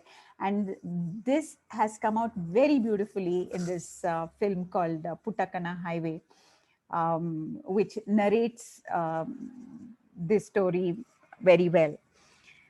And I'm being told that Jyotsna is in a hurry, so I'll conclude very soon. So, and then with respect to this highway, the dhaba owner also shared the fact that his dhaba was not on the main highway, it's in a bypass. So not everybody comes to it, although they can see it, because if they have to come to his dhaba, they have to take, loop around and come back. And while he spends 1400 rupees a day at that point of time, he would make probably just 500 or 600 rupees a day, and the rest 700 was a loss for him. Then, like I said, apparently much later in 2005, the hotel owner and his entire family committed suicide. So Suresha mentioned about how one road, while it creates a dream for a few in the city to drive their fancy cars, it also remains a place where people's aspirations and dreams just fall apart to the level that they commit suicide, and so much remains unfulfilled. He used a very beautiful word called asamatolana raste. I don't know if I can make justice to that, so I will leave it at that. Asamatolana raste, a road which is so not equal at all. That's a very poor translation. And the last of the stories that he mentioned was about how every city is home to at least 30% of the city is covered with slums. And city managers and agencies don't want the slums to be seen because they spoil the aesthetics and the beauty of the city. So they want to fix it. And in order to fix it, they build apartments, small little pigeonhole apartments, which are very poor in quality. And they are usually in areas which get flooded. And then there is a lot of leakage, and the walls crumble, or the walls are also all the time filled with fungi and other things. And the quality of homes are so bad that it is a major public health problem where these people live. And this is the kind of development that needs attention and focus, which is so unequal in cities. And the last of the examples he gave was about the SEZs that came up in Mangalore, where local paddy growing indigenous communities who don't even know about what the constitution is or who Ambedkar is or anything more about their country, they were forced to give up their land for the SEZs.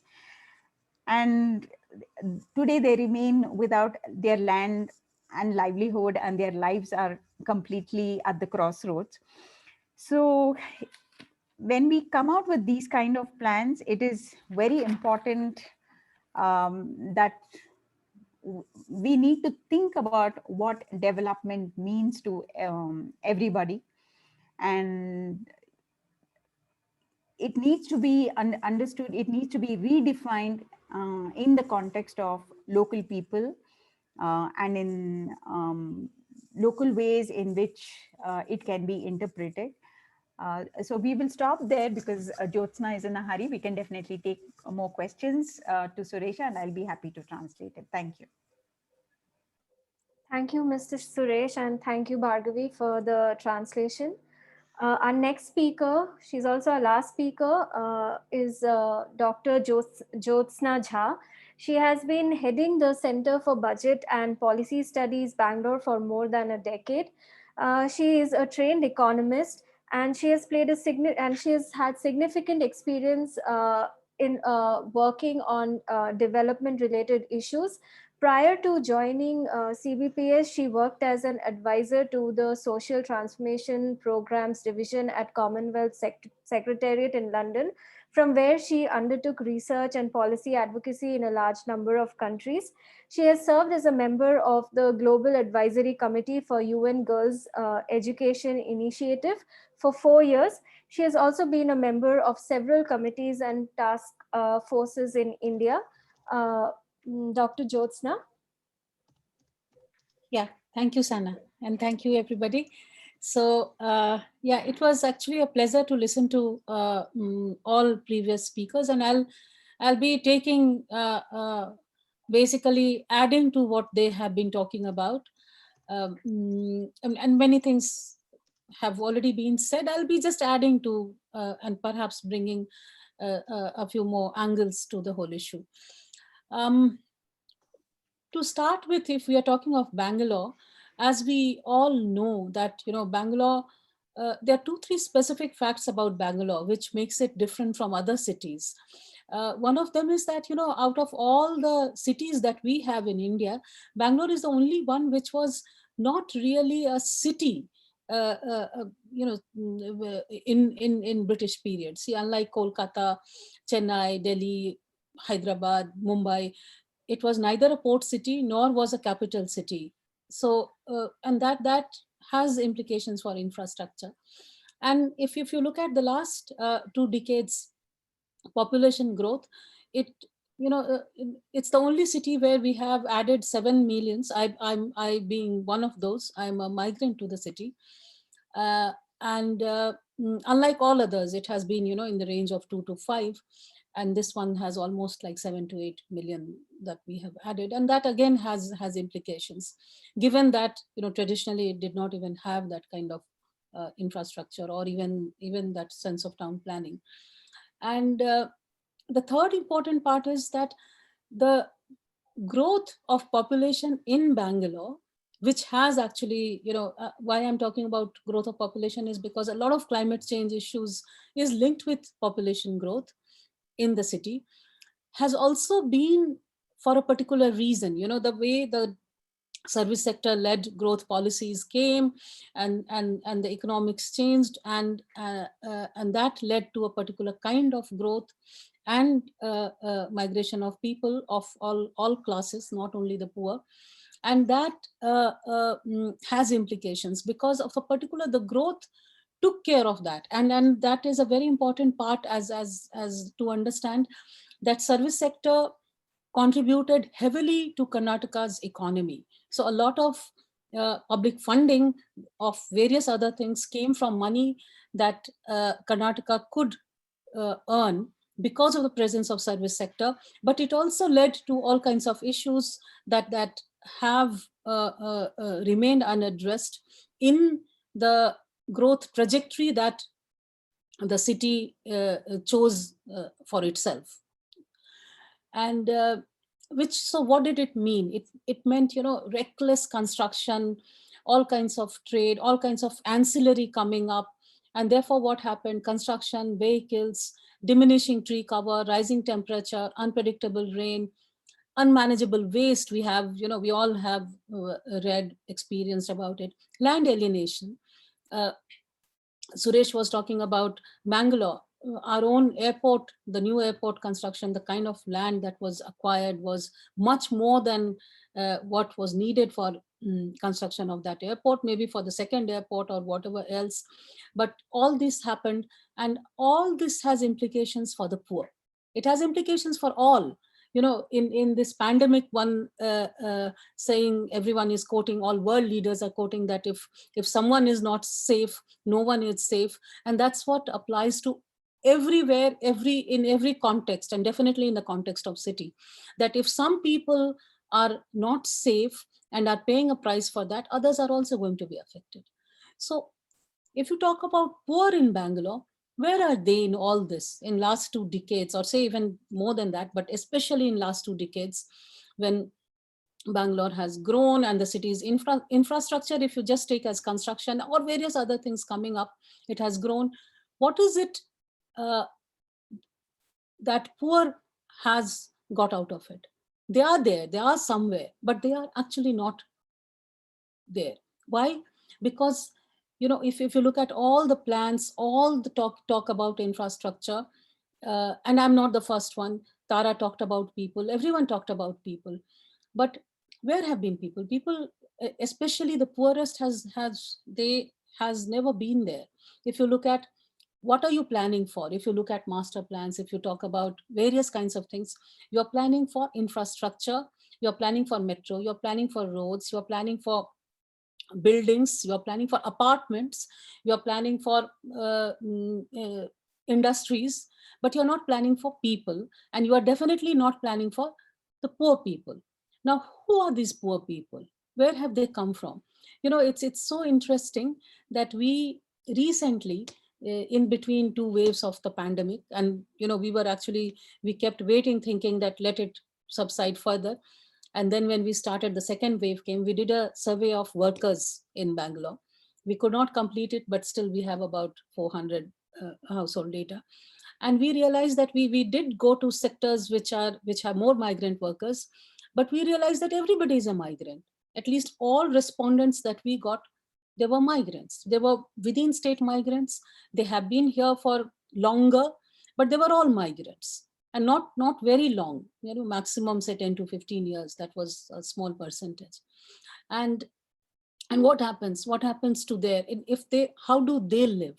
And if they do not live well, if they have garbage around, if they don't have housing, if they are living in pitiable condition, then nobody, the climate change effects are not going to go down for others, for those who are rich, all of us.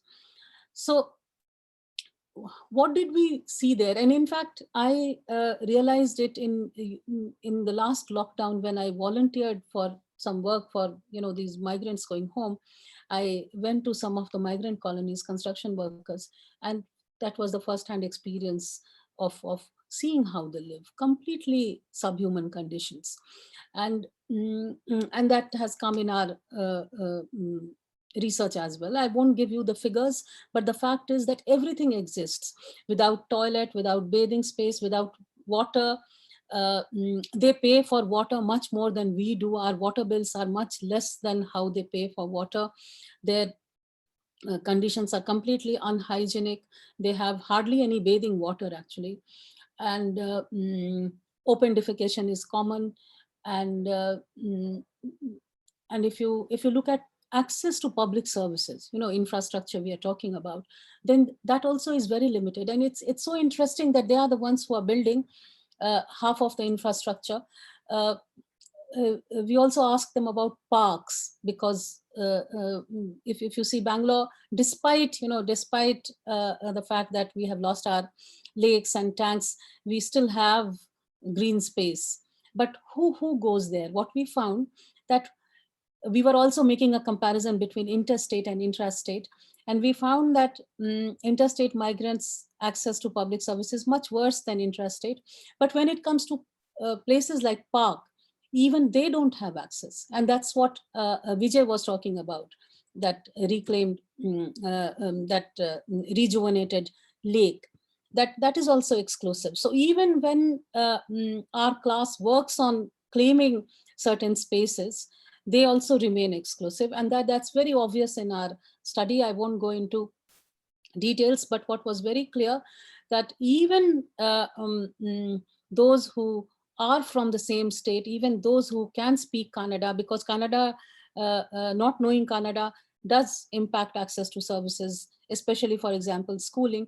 But even those who know Kannada and are from the same state, their access is also limited. So, class interacts with language, it interacts with caste, so it the intersectionality of all these things work: caste, gender, class, language, and all these dividers are very much there.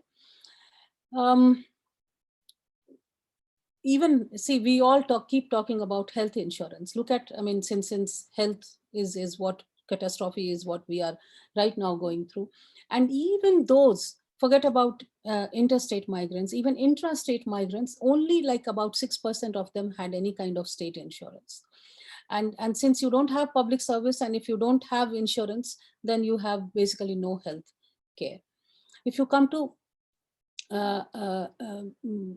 education, living condition is pitiable. You don't have health, you don't have access to any kind of healthcare, you don't have access to parks. But one thing that drives them is also aspirations for their children's future. And since education is seen as one way of ensuring children's future, they what we realize, that they all have dreams about children's future, and they do see a link between education and children's future. But there, what happens, that there again the access is limited, especially to public education, and especially for interstate migrants. And any kind of trans-languaging is absent when it comes to education. It has to be either English medium or Kannada medium. There is nothing in between. The whole, there is this whole notion of trans-languaging, where you use resources, you use everybody who is present is bringing something. If somebody is speaking Telugu, if somebody is speaking Hindi, they have something to contribute, and they can actually learn together. It's something that we have not yet included in our education policy countrywide, no state. It's not about Karnataka. And look at the income. So their income is low, and therefore, their living condition is pitiable. But their income is still, what we realized, that their income is still a little higher from the poorest. And that's why, and what they do, they don't spend anything, and they save, they try to send money home, they try to spend on education, and they try to save for marriages or whatever. They are in debt. Another study by another group had showed that 80% of those living in slums in Bangalore are under debt. So this is how they live. And these are the people who are contributing to building so-called the same infrastructure, which is actually not good even for other classes.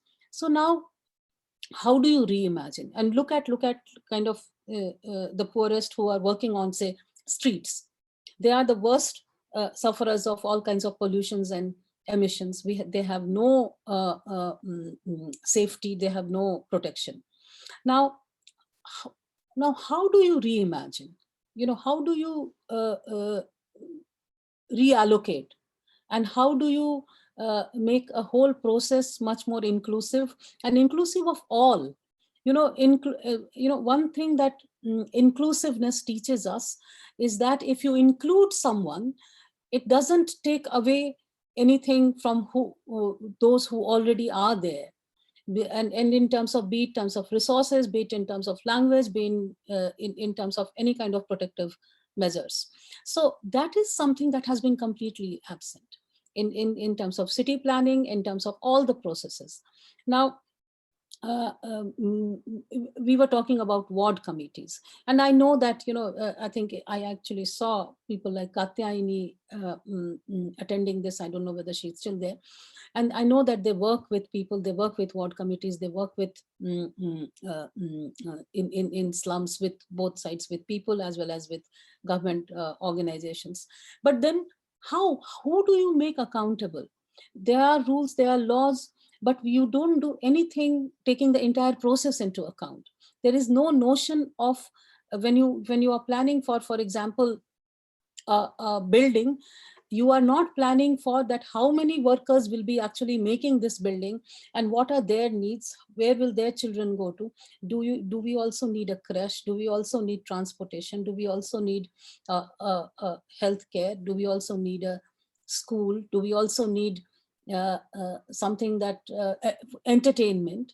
We don't do that, at least not that we have seen anywhere in this city, despite the fact that there is money. It's not that money is not there. The government, if I talk of the government, and that's what I know best, we have something called construction cess, and I have a little dated figure for Karnataka and Maharashtra had the best collections over the years. And Karnataka has not spent more than 5% of that. It's about more than 4,000 crores sitting there, or may have been diverted elsewhere.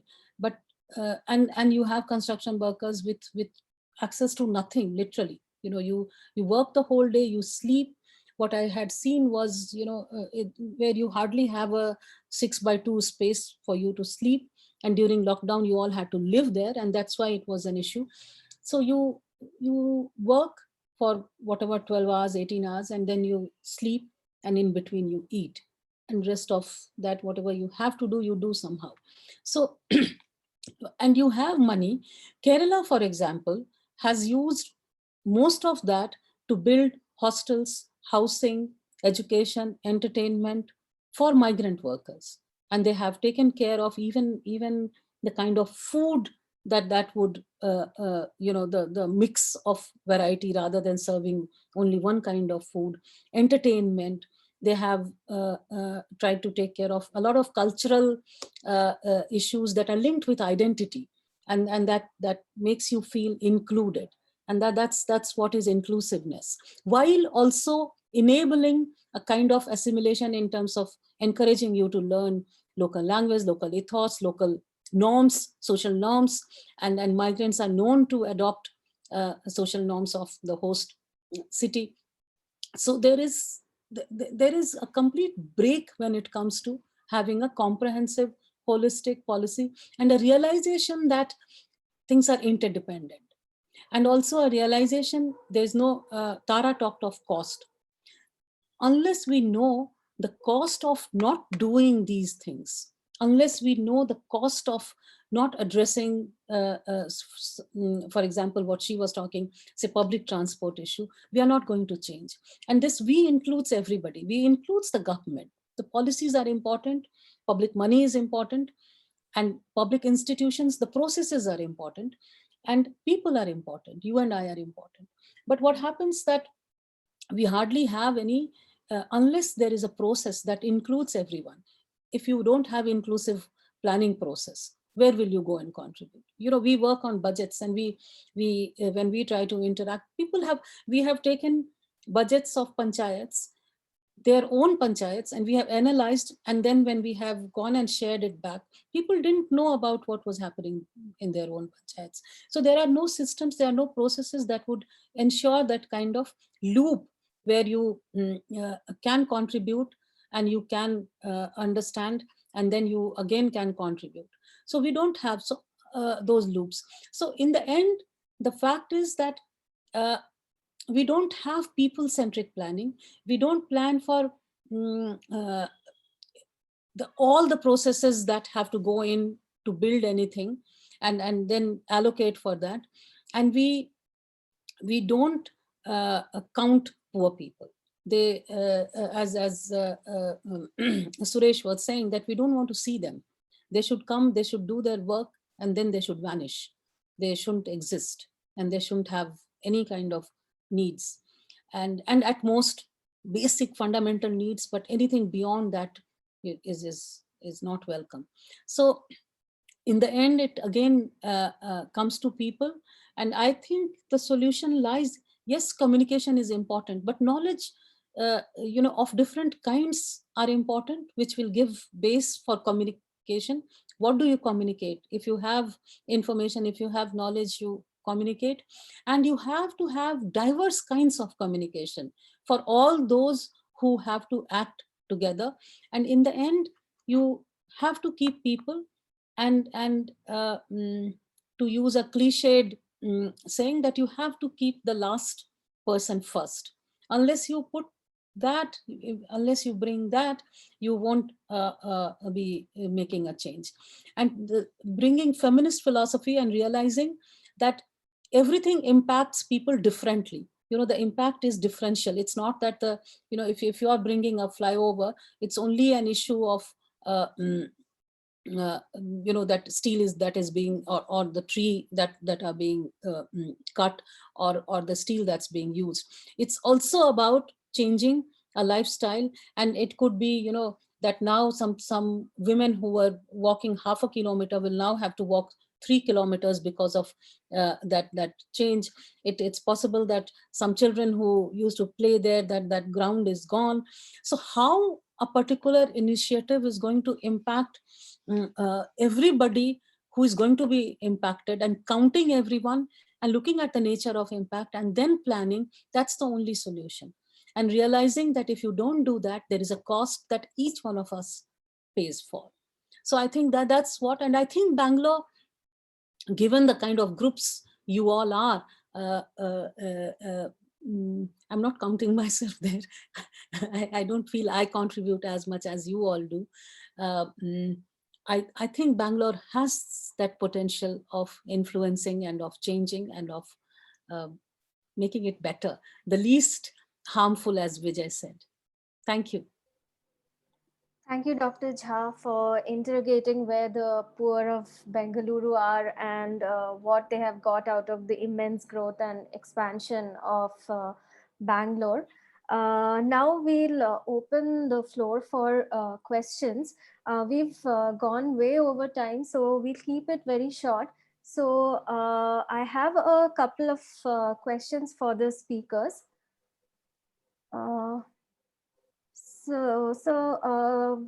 Vijay, are you still here? There's a question for you. Yeah, I'm here. Please. Yeah. Mr. A.K. Sham says, there have been innumerable scientific suggestions, not only on infrastructure, but many other aspects damaging environment. But how do we ensure their implementation by governments? I think there are different projects which seem to have different priorities in the government's mind. And so the one way that we could probably ensure this is by keeping to principles, regulate it. I don't know. There has to be a public voice, and Tara has spoken about it a lot. And without that public voice, the politics will not change. And it's a matter of politics, what gets priority when. And so even if there are issues that they know are pressing in the minds of the decision makers and the people who administer, they will not take it up unless there is a need from the public to take up those issues. Otherwise, there are certain standard issues which are going on, which are maybe assumed as what is required for a developing city. Bangalore ke raste beko, park beko, Kaveri neer beko. So there is a lot of this talk that is assumptions, and there is no alternative vision at all. And the alternative vision is not going to, not that they are not aware of, is not going to be something that will be adapted by the mainstream. I mean, mainstream meaning what is practiced, what is popular, etc. And so I think the paradigm has to change. How we can change it is only by public voice. And that means, how do you bring the public voice to matter? Is there a systemic way of doing it? Can we ensure? There is actually laws. There is already enough meat in those laws, but it's not easy to implement because there's no political will. First of all, public is a nuisance for most projects. For, I must say, maybe I will say it, for many people who are in charge of the project, maybe not at the highest level person will say, only involve public. But the person who's going to actually take care of the project, public's a nuisance. It comes in the way of implementing. Issues that the public may want to really talk about are nuisance. So I'm saying that paradigm shift can happen only with empowerment of people, and maybe that can happen only through ground up participation of most of us.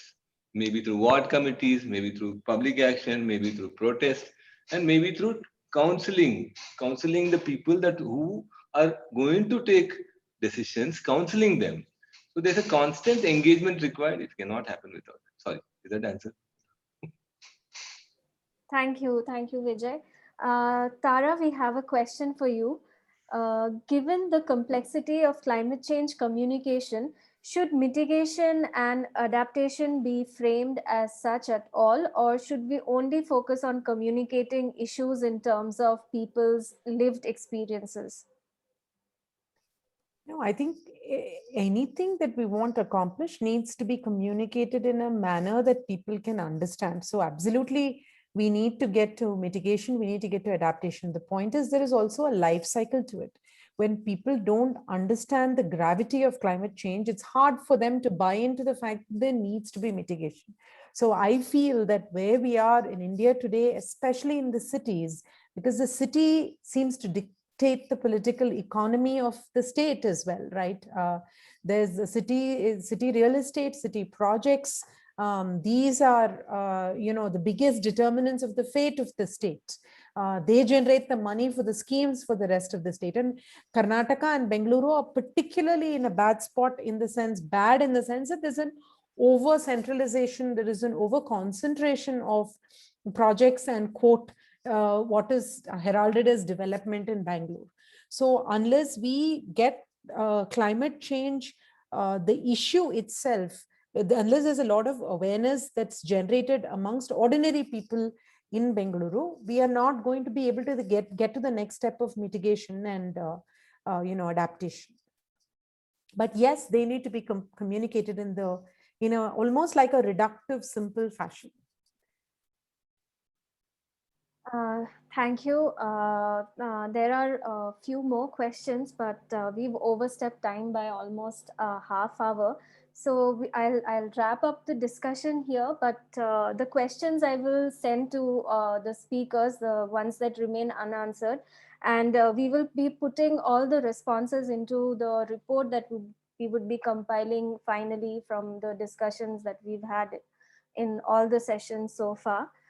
So before I wrap up the session, I would like to remind you that the final session of the webinar is going to be held on coming Monday, which is 21st June. The time remains the same from 6 p.m. to 7:30 p.m. Recordings and reports of our previous sessions are accessible at esgindia.org. With this, I once again thank all our speakers for participating in the enriching and thought-provoking discussions. And I'm also grateful to our participants who registered for the session, the entire team at ESG, my colleagues, the ESG interns, the volunteers for helping out with this webinar and especially this session. I wish all of you a good night and thank you. Thank you, Sana. Let's keep meeting again and again. Sure, sir. Thank you.